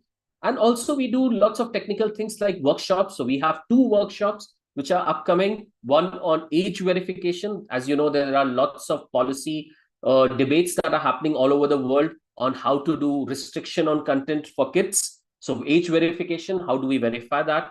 So we will be having a workshop, which is IIB is organizing. IIB is also organizing a workshop on geolocation, that from IP addresses, how folks try to find geolocation, what's working, what's not working, what's the future work in this area. So again, these workshops are not to do the actual work, but these are a way for us to bring the right set of people in the room and see if we can generate ideas on what's next to happen, more long-term work that can happen here. And of course, outreach and participation in internet governance is part. In fact, I'm the outreach coordinator for IIB, and I participated in the IGF, for instance, and those things are increasingly becoming more and more important for the IIB. And this is just about the internet governance part as well, IGF and WSIS and all the other things as well. You must have heard the word RFC earlier, so just wanted to make sure that this part is clear to the students. RFCs are our actual standards. They are archived. That means once they are published, they cannot be changed. If you need to make an update to an RFC, you need to get a new RFC, which may obsolete an old one. So you can't really go change things that are already published. Another thing that people sometimes use RFCs as a shorthand for standards, but not all RFCs are standard. What that means is some of the RFCs are just experimental. They just are noting down an experiment that we are currently doing. Some RFCs could be, so that means like research groups and IRTF also writes RFCs. They could be informational. For instance, IIB writes RFCs, but we can't do standards. Standards is done only by the ITF. And not all RFCs are ITF documents. As I was just mentioning, IIB and IRTF also writes RFCs. But before anything can be an RFC, we need to have a working document. And that working document is what we call as internet draft. Anyone can submit an ID. So basically, there is no permission. There's no checking. You can all submit an ID whenever you want. And when a working group or a research group adopts it, then it becomes a working group document. And that's where you see a name change. So if you see a draft DODI something, that means it's a private internet draft. It's not been adopted. And draft ITF PCE, that will tell you that, yes, it's actually been adopted by a working group called PCE. For those who are, and I'm sure, like, this is why we are doing this workshop. You guys are working on protocols. So I'm sure you might get, would want to engage with the working groups where you are, like, for instance, if you are doing things on DNS, going to DNS related workshops, and there are a bunch of them. So how do you do that? First thing is by joining the mailing list. All working groups are open, so you don't have to ask anybody's permission. Anyone is free to join. All working materials, as I was saying, is freely available online. So again, just you need to go to the web page and start looking at things. Most work is conducted online. So even if we are doing ITF meetings in person, there is always a remote component. So and remote and in person are using the same software. We use the same meeting software. We join the same queue, irrespective of whether you are in person in the meeting or remote. So remote participation in ITF is actually one of the best that I've seen in the industry as far as SDOs are concerned. And then remote participation is actually also free. There is a fee waiver that anybody can ask for when they are participating in a remotely in the meeting. For in-person, there is a pretty big fee involved. And only when the meeting is in your part of the world, there could be sometimes a fee waivers, but otherwise it's actually pretty hard to get. So remote participation is something that anyway is a good idea to start with when you, as a student, when you are doing things just to get your feet wet. But when you have things to present, when you are ready, then going in person should be something worth trying for. So next ITF meeting is in Montreal, is in November. And as I was saying, remote participation is fee waiver is completely available. So I hope to see some of you attending ITF as well. I want to talk about IRTF just a little bit as well, because there are students and researchers, and students and research community actually joining IRTF is a much easier entry point into the ITF process, because all the research groups and working groups always meet together. They are at the same ITF meetings. You would see a lot of these things happening. So what are IRTF? Basically, ITF is focusing on delivering things that are needed right now, like within the time frame of like 1 year or 6 months, whereas a research group is looking at trying to understand the problem first, trying to understand all the parameters and something that might be needed in 3 years down the line, something like that. And not all of the research groups are actually delivering things. Some of the research groups are just a forum for people to come and discuss rather than actually run experiments, etc. So research groups have a lot of freedom, and it's also, as a student and from the academia, you will find your peers there. You'll find your community much easily in a research group than at the some of the working groups, especially long-running working groups with lots of history behind them. So some ideas like quantum internet research group, since you guys are all doing measurement, there is a measurement and analysis for protocol, MapRG, path aware, decentralization. There is a brand new one called Sustain. There is a conversation about something about satellite as well, which is called Space Research Group. For folks who are more interested in policy angle, there is things like HRPC, human rights, and global access to internet for all. So there's a lot of things to explore even in the IRTF side. So I just wanted to folks in the room to be also aware of that. And finally, my last set of things would be on hackathon and the running code. ITF has always believed in we are not looking for the perfect solution. We are looking for a solution that has rough consensus, and especially one which has running code behind it. Running code in the sense, especially that is being actually getting deployed at the internet itself. So that was like if you guys from your school books would have might remember, there was this whole debate about whether to use TCP/IP stack and the OSI stack, where OSI was more of a perfection, a perfect layering of all the network things, and TCP/IP was something that was already working. And things that were already in the running code and they had momentum behind it, that's something that the ITF as well as the internet overall adopted over a more perfect thing that was working, which looked very good on paper, which was something like an OSI model.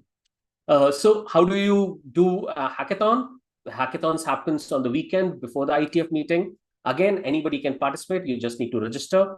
Remote participation for hackathons are also there, just FYI. Idea here is that it's just a space for people who are working on implementations to come together, maybe even do some interoperability. So if one person has an implementation, can bring another person's implementation and they can check whether everything is working, whether what's written in the standards is fine. People do a lot of interesting measurements. So you must have heard the stories from the past hackathon presentations from AIORI. So that, things like that. So it's measurement of how things are running in the internet.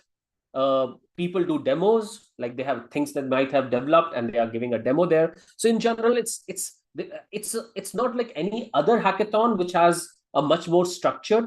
Here, as a community, it's just a platform. You decide what you want to work for, find your other peers who are interested in what you're doing, and just sit to theirs and try to achieve something. And at the end, present that back to the community. But the main aim also is that this should be a way for us to take it back to the working groups where the standards were being developed. So inputs coming in from implementation, going back into the standard making. That's the idea behind hackathons.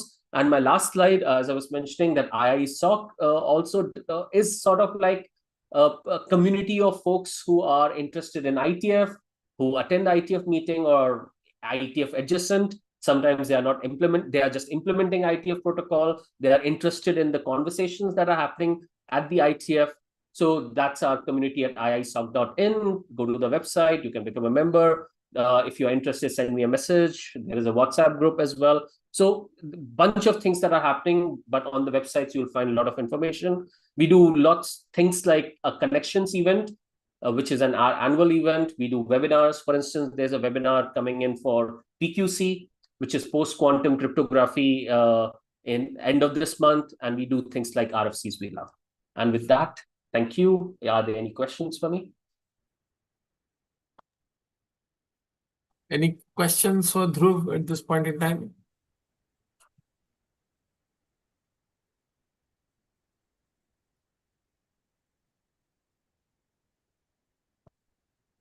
Dhruv, I think people are getting adjusted to the idea of what you said to them.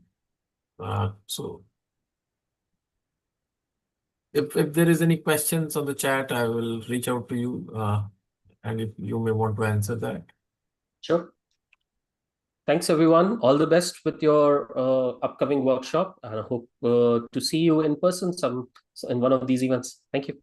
Thank you, Dhruv, once again for your time today, and it has been a lovely hearing you since last few minutes. And personally, I like the idea that the concept of Lego in internet.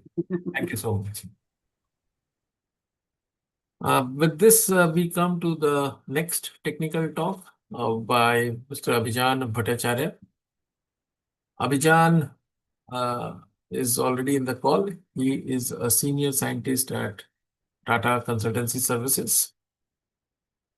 He is a friend of mine since last 15 years, possibly maybe 6 months here and there. And he is an exceptional technologist. So if you want to know the history of a particular technology, he is the guy.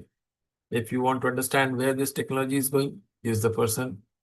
And most importantly, he has worked very extensively on internet standards, the context of which was set by Dhruv. So without further ado, let me invite Abhijan for his talk on internet and his journey on standards in IETF. Welcome, Abhijan. Yeah, thank you, Anupam. First, let me confirm if I am audible. Yes, you are. Okay, and thanks for the kind introduction, and good afternoon to all the participants. Anupam, I would like to share my screen. Just trying to see. Okay. I have the share right? Okay.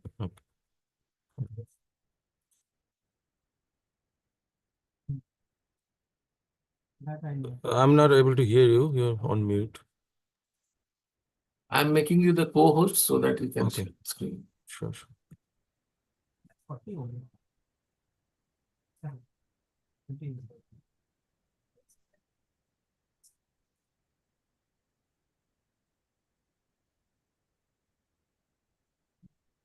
Yeah, please try now. Okay.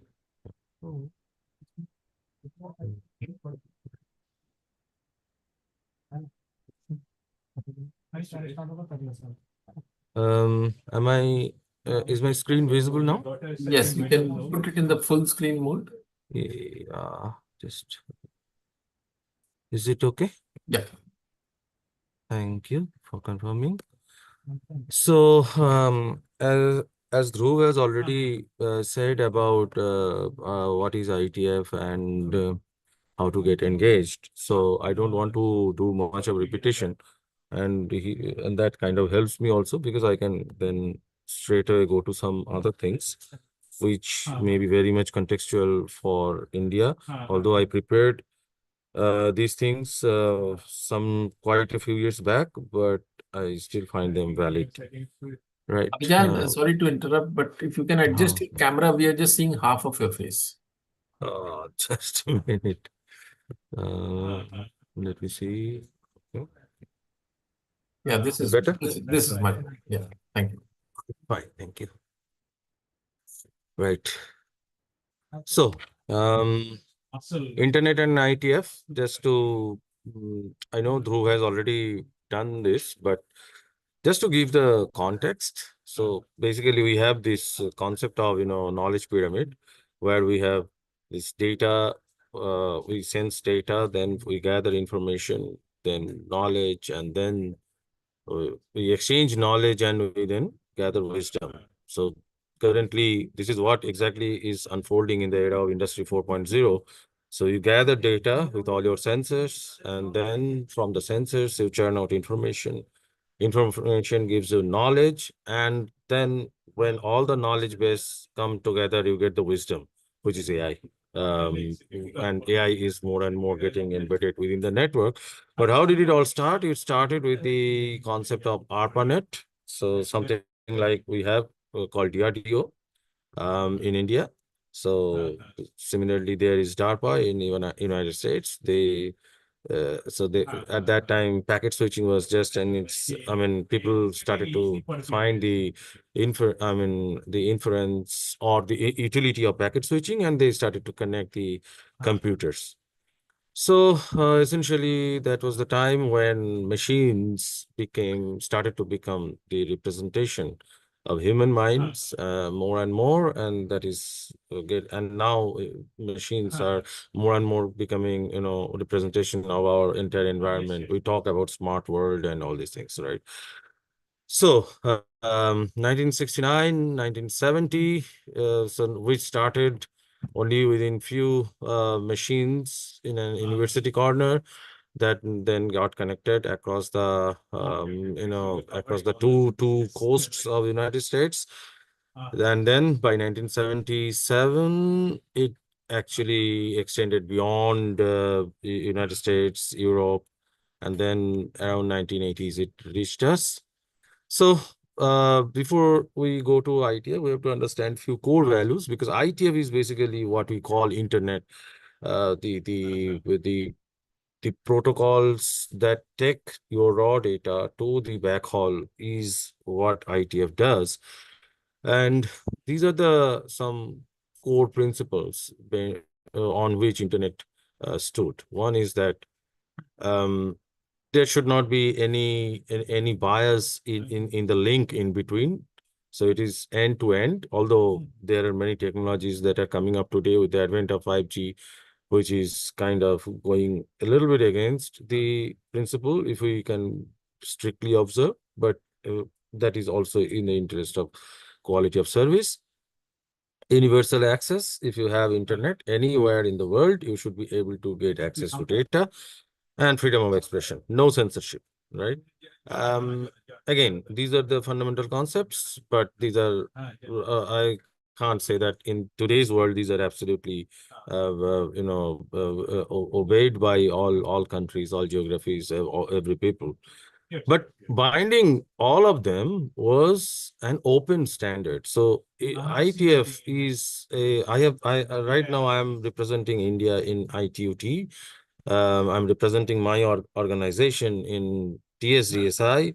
I'm representing my organization in 3GPP, in 1M2M, and I have represented my organization extensively in ITF. So I can see the difference between ITF and other organizations. So open means it is, ITF has the philosophy of freeing the mind. So it is more than your organization. It is more the individual. It is a celebration of individual intellect that we have to first appreciate. And that makes things open in the sense that unlike many organizations, many standardization organizations, you do not need any special membership, as Dhruv has already said. So anybody can join a mailing list and put the opinion there, contribute technically. It does not matter which company or where you are. You can be a freelance, anyone. And then all standards are in its current state, whatever it is, may it be draft, may it be, may it be any other form. It is open, free of cost. If you have internet connection, you can get, and your proxy is not barring you from accessing ITF website. You can get the standard downloaded. You can get the standard downloaded. Okay, so with that, let us come to the life of internet. So it started in 1969, then 1980, as Dhruv said, there was an epic battle between ISO and TCP/IP. TCP/IP won just because of vendor support. And then we had this .com boom, www and HTTP, and we had static contents. Around 2000, people got excited thanks to the advancements in multimedia technology. People started to think whether we can also send multimedia. So streaming multimedia started, chat servers started.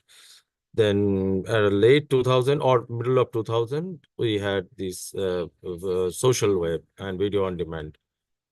From 2010, we had a peculiar situation where internet really went into our pockets, which was not the case earlier that much.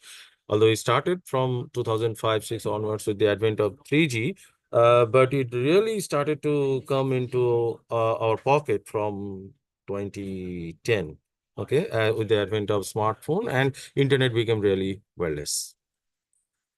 So 1986 is a landmark when we thought, when the world started to talk about technology standards for internet, because it's a common language with which the entire world should talk. So 1986, we thought that, the community thought that, okay, we should have a common language, and that language, the IETF is the organization that creates that language, that technological language that every entity will talk around.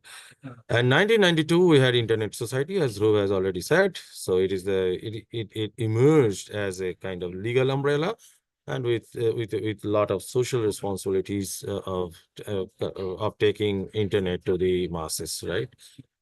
So, the slogan that ITF gives is: we reject kings, presidents, and voting. We believe in rough consensus and running code. Okay.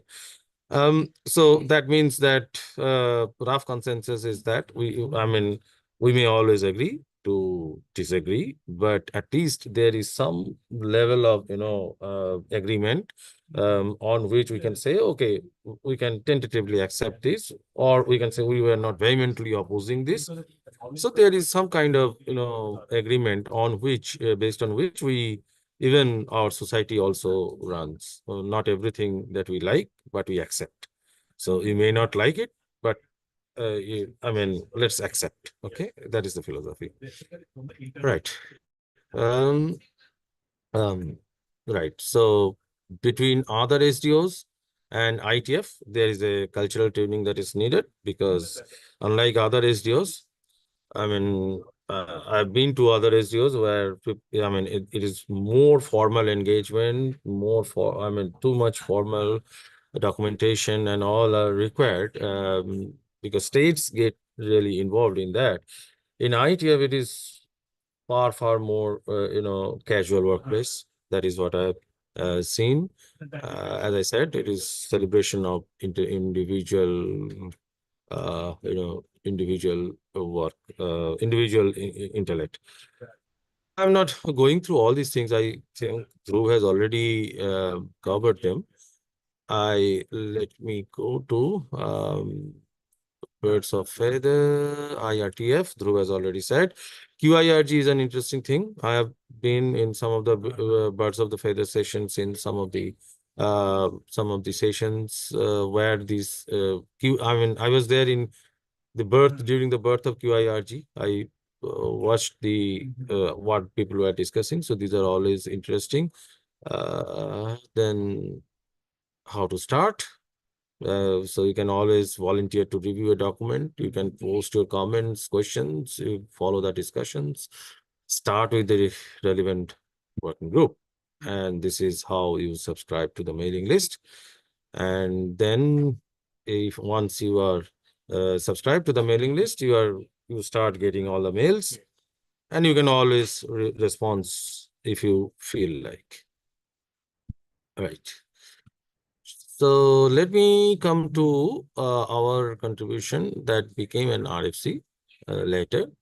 So in TCS, at that time I was part of TCS research. Right now I have moved out to network solutions and services, although with the same profile, but with a more focused role on engaging with standards and taking some of the national and international responsibilities. So in TCS research, we were at that time working on IoT and M2M, and this time was around 2011, 2012. IoT was still a blooming buzzword, and we were working on constant devices, constant networks, and we were closely following what standardization was happening. And we were trying to increase scalability, reduce communication costs and latency for some of the problems that we got in-house, which was at that time, in this smart traffic systems or intelligent traffic systems was just being built. So in one of our offices, they were having this problem of this lack of capacity in terms of tracking the vehicles. So we were just trying to see what were the protocols that were used, whether there is something going wrong with the protocols and something we could do. And at that time, we found that for IoT, HTTP was not quite good, and the system at that point of time, we still didn't have 3G in full swing everywhere. So the system was actually operating on 2.5G, which is GPRS, and very poor capacity and very poor bandwidth also. So we were just, and that technology was also drawing energy from the sensors, because that time we had large sensor gateways. So web enablement of resource constrained devices for IoT by allowing exchanges similar to RESTful web services on lossy and noisy network was the thing. And then we found that University of Bremen had already published a code for QAP, which was Constrained Application Protocol, designed for constrained RESTful environment. So it was basically a counterpart for HTTP. And we started to play with that, and we found, I'm not going into the detail, we found that we can really do some enhancements on that. And we put our stuff on the code. We put it in the vehicle. I still have this vehicle, and there, you can see Tata Photon. If you are young, you might not have seen. These are the dongles that were given at that time for accessing internet. This was the 2.5G dongle. So there were two laptops. One was connected to the sensor gateway that you can see on the dashboard, and there was a cellular antenna. This is a picture from 2012, and there were we were capturing Wireshark packets, and we were actually investigating how things where things are really going wrong, why the updates are not coming properly. And while we did that, we found that there is some scope where we can, based on some sensor data, we can intelligently suppress responses, and that gave rise to RFC 7967, which was a client option to proactively request the server to suppress the response to the execution, suppress the response carrying the execution status. Let's not go into all these details. Just one thing, there is somewhere you'll see, yeah. So in the route ID, so we just created this kind of a string that were put, and there was no response from the server, and then you can again put. So this is saving us some bandwidth, but again, it is not actually breaking the RESTful principles. And this route ID is DN47. It is a bus that I used to write to reach to office at that time. So this is problem from the soil, right? And then in short, it is still available. It is still active. We got it published. So it got finally approved as an RFC in 2016. And there are several implementations available.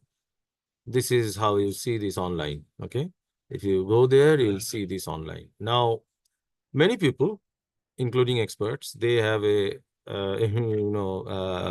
this idea that informational does not mean that it is a standard. So informational are documents that are not standards.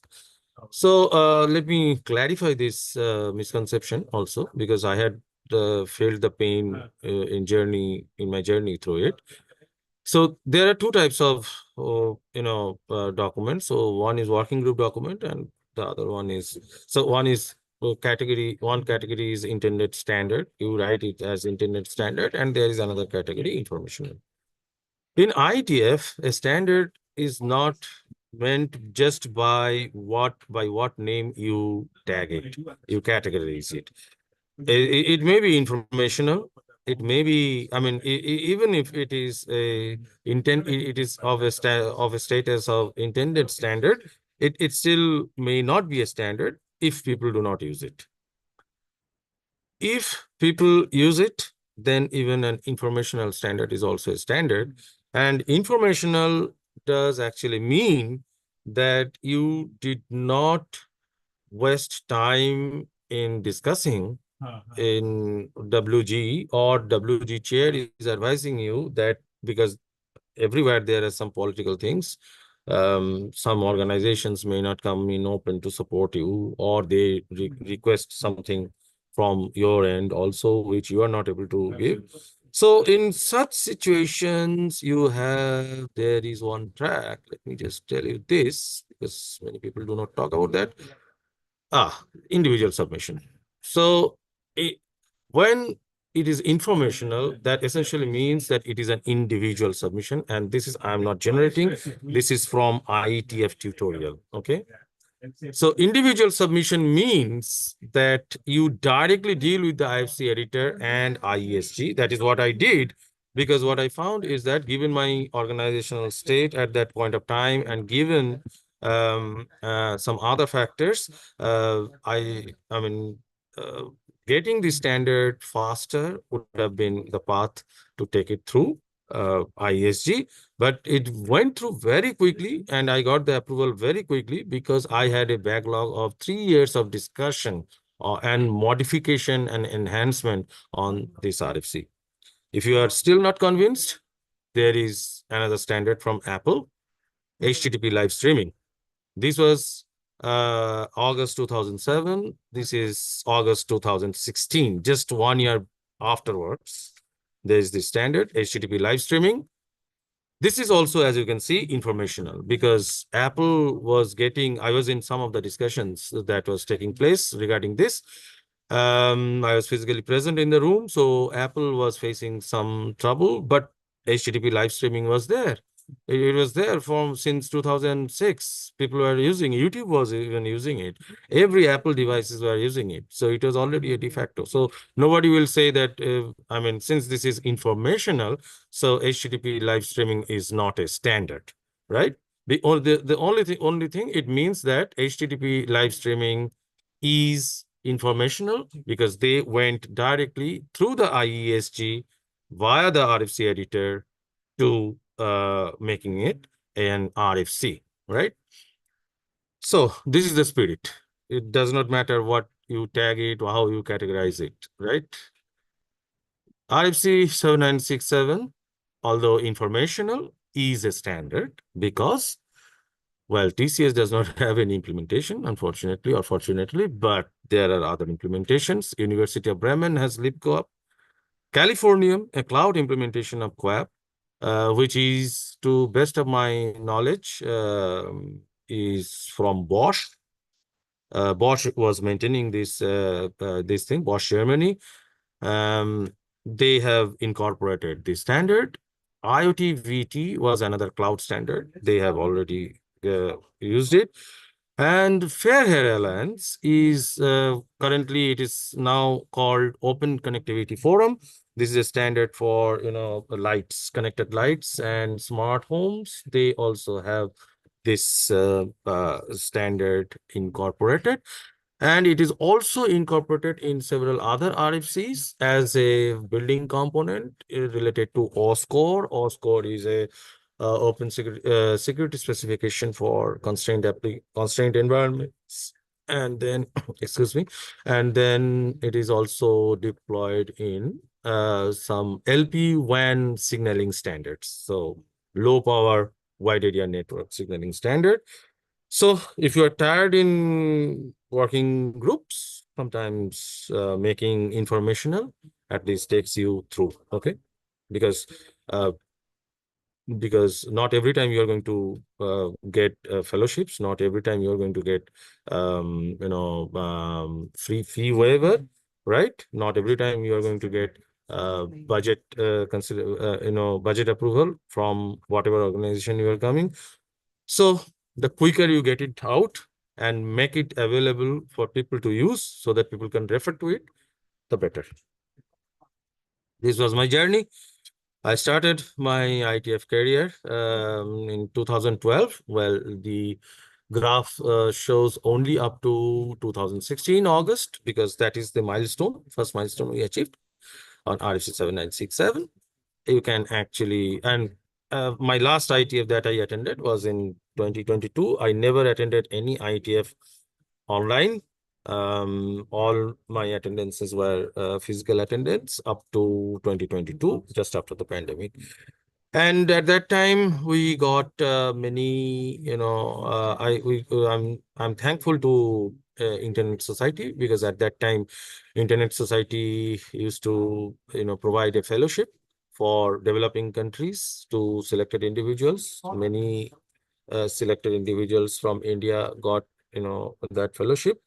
They have stopped it now. I don't know the exact reason why they stopped it, but thankfully I received it 4 times, and that helped me a lot in attending the meetings, because I could then attend very critical discussions and very critical advices, because you get one of the nicest technical people in ITF.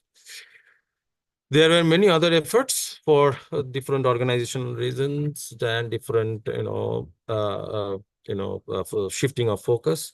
We could not push them, but these are still there. You can see there was on IoT security. There was on even using IoT protocols for real-time streaming. That was also there.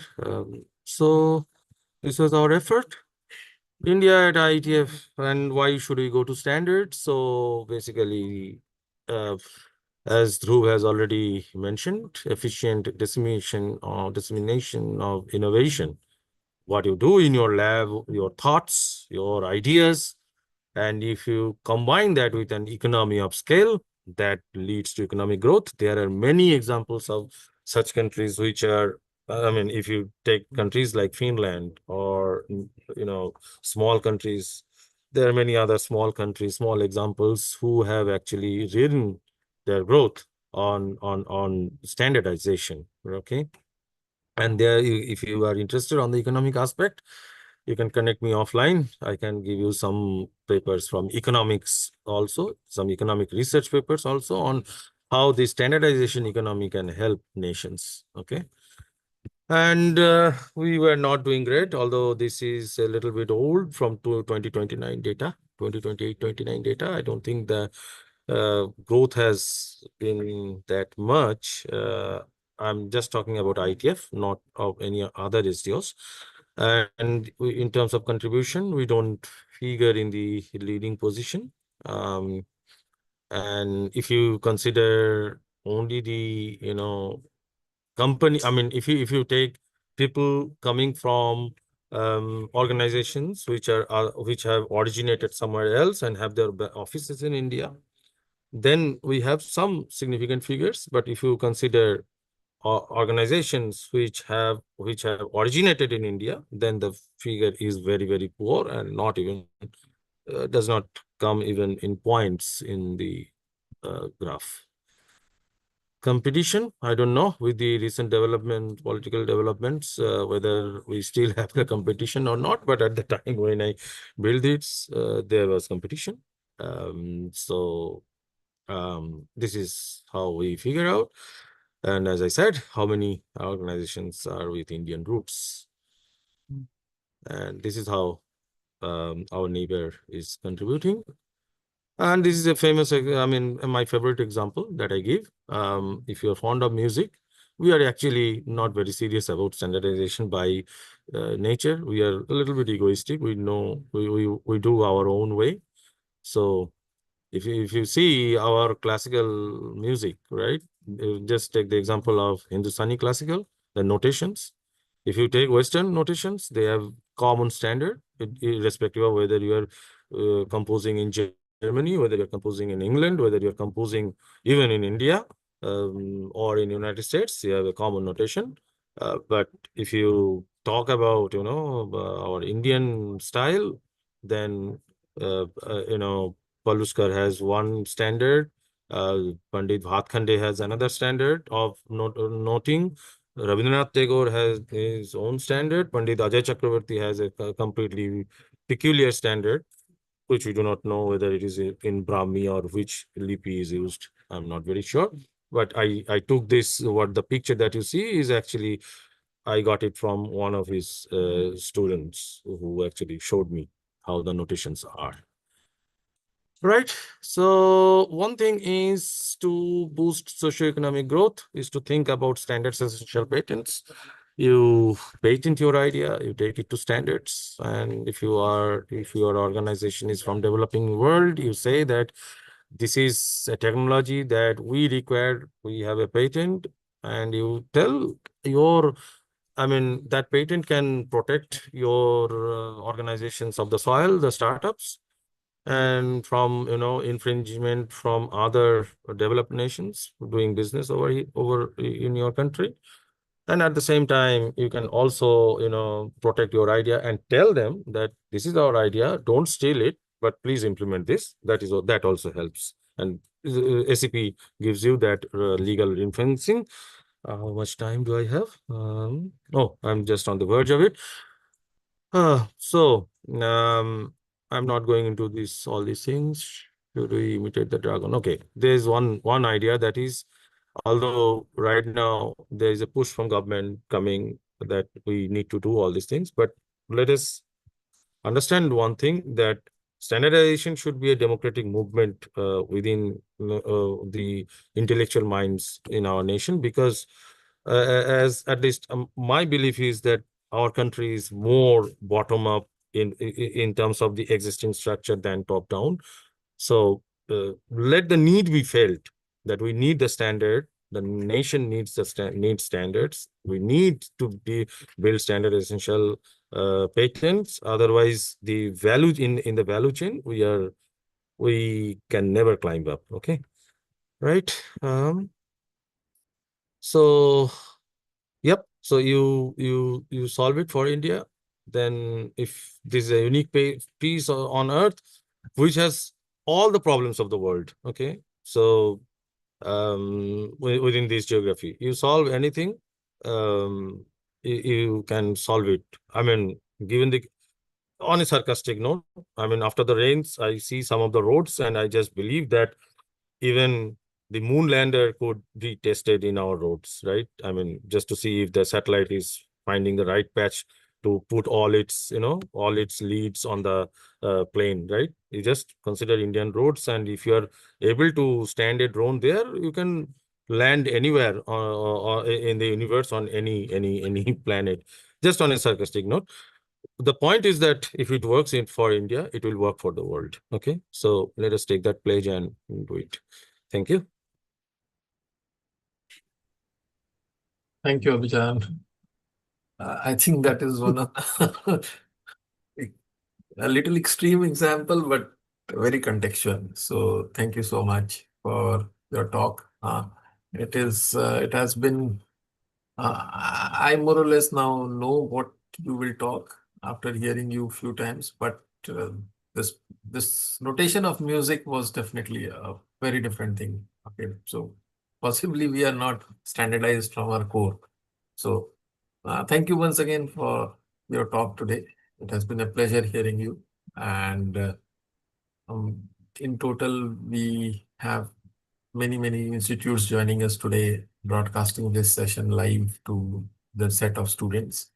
And there are individuals who have also joined. So this concludes our first half of the workshop. In the second half of the workshop, we will have our practical sessions where the students will do some basic measurements of DNS, ping, trace route, and submit the results.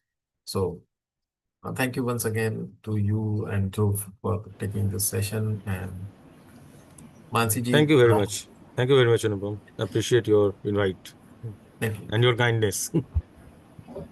And Mansi ji, we will meet for the practical sessions on the same Zoom link after an hour from 2 o'clock. Few students had query, few are attending from their house. So will it be possible for them to do the practical sessions? Yes, ma'am, it will be possible. Right. Okay. So few have joined online, so they can do it, right? Yep. So Sir, students, faculty, they can join after lunch break for practical sessions. It's okay if you are not in the university, you can do it from your house also if you have laptop with you. dear Anupam sir, only laptop with the good internet connectivity is sufficient, correct, for the afternoon session? Yes. Okay, ma'am. Okay. Thank you, ma'am.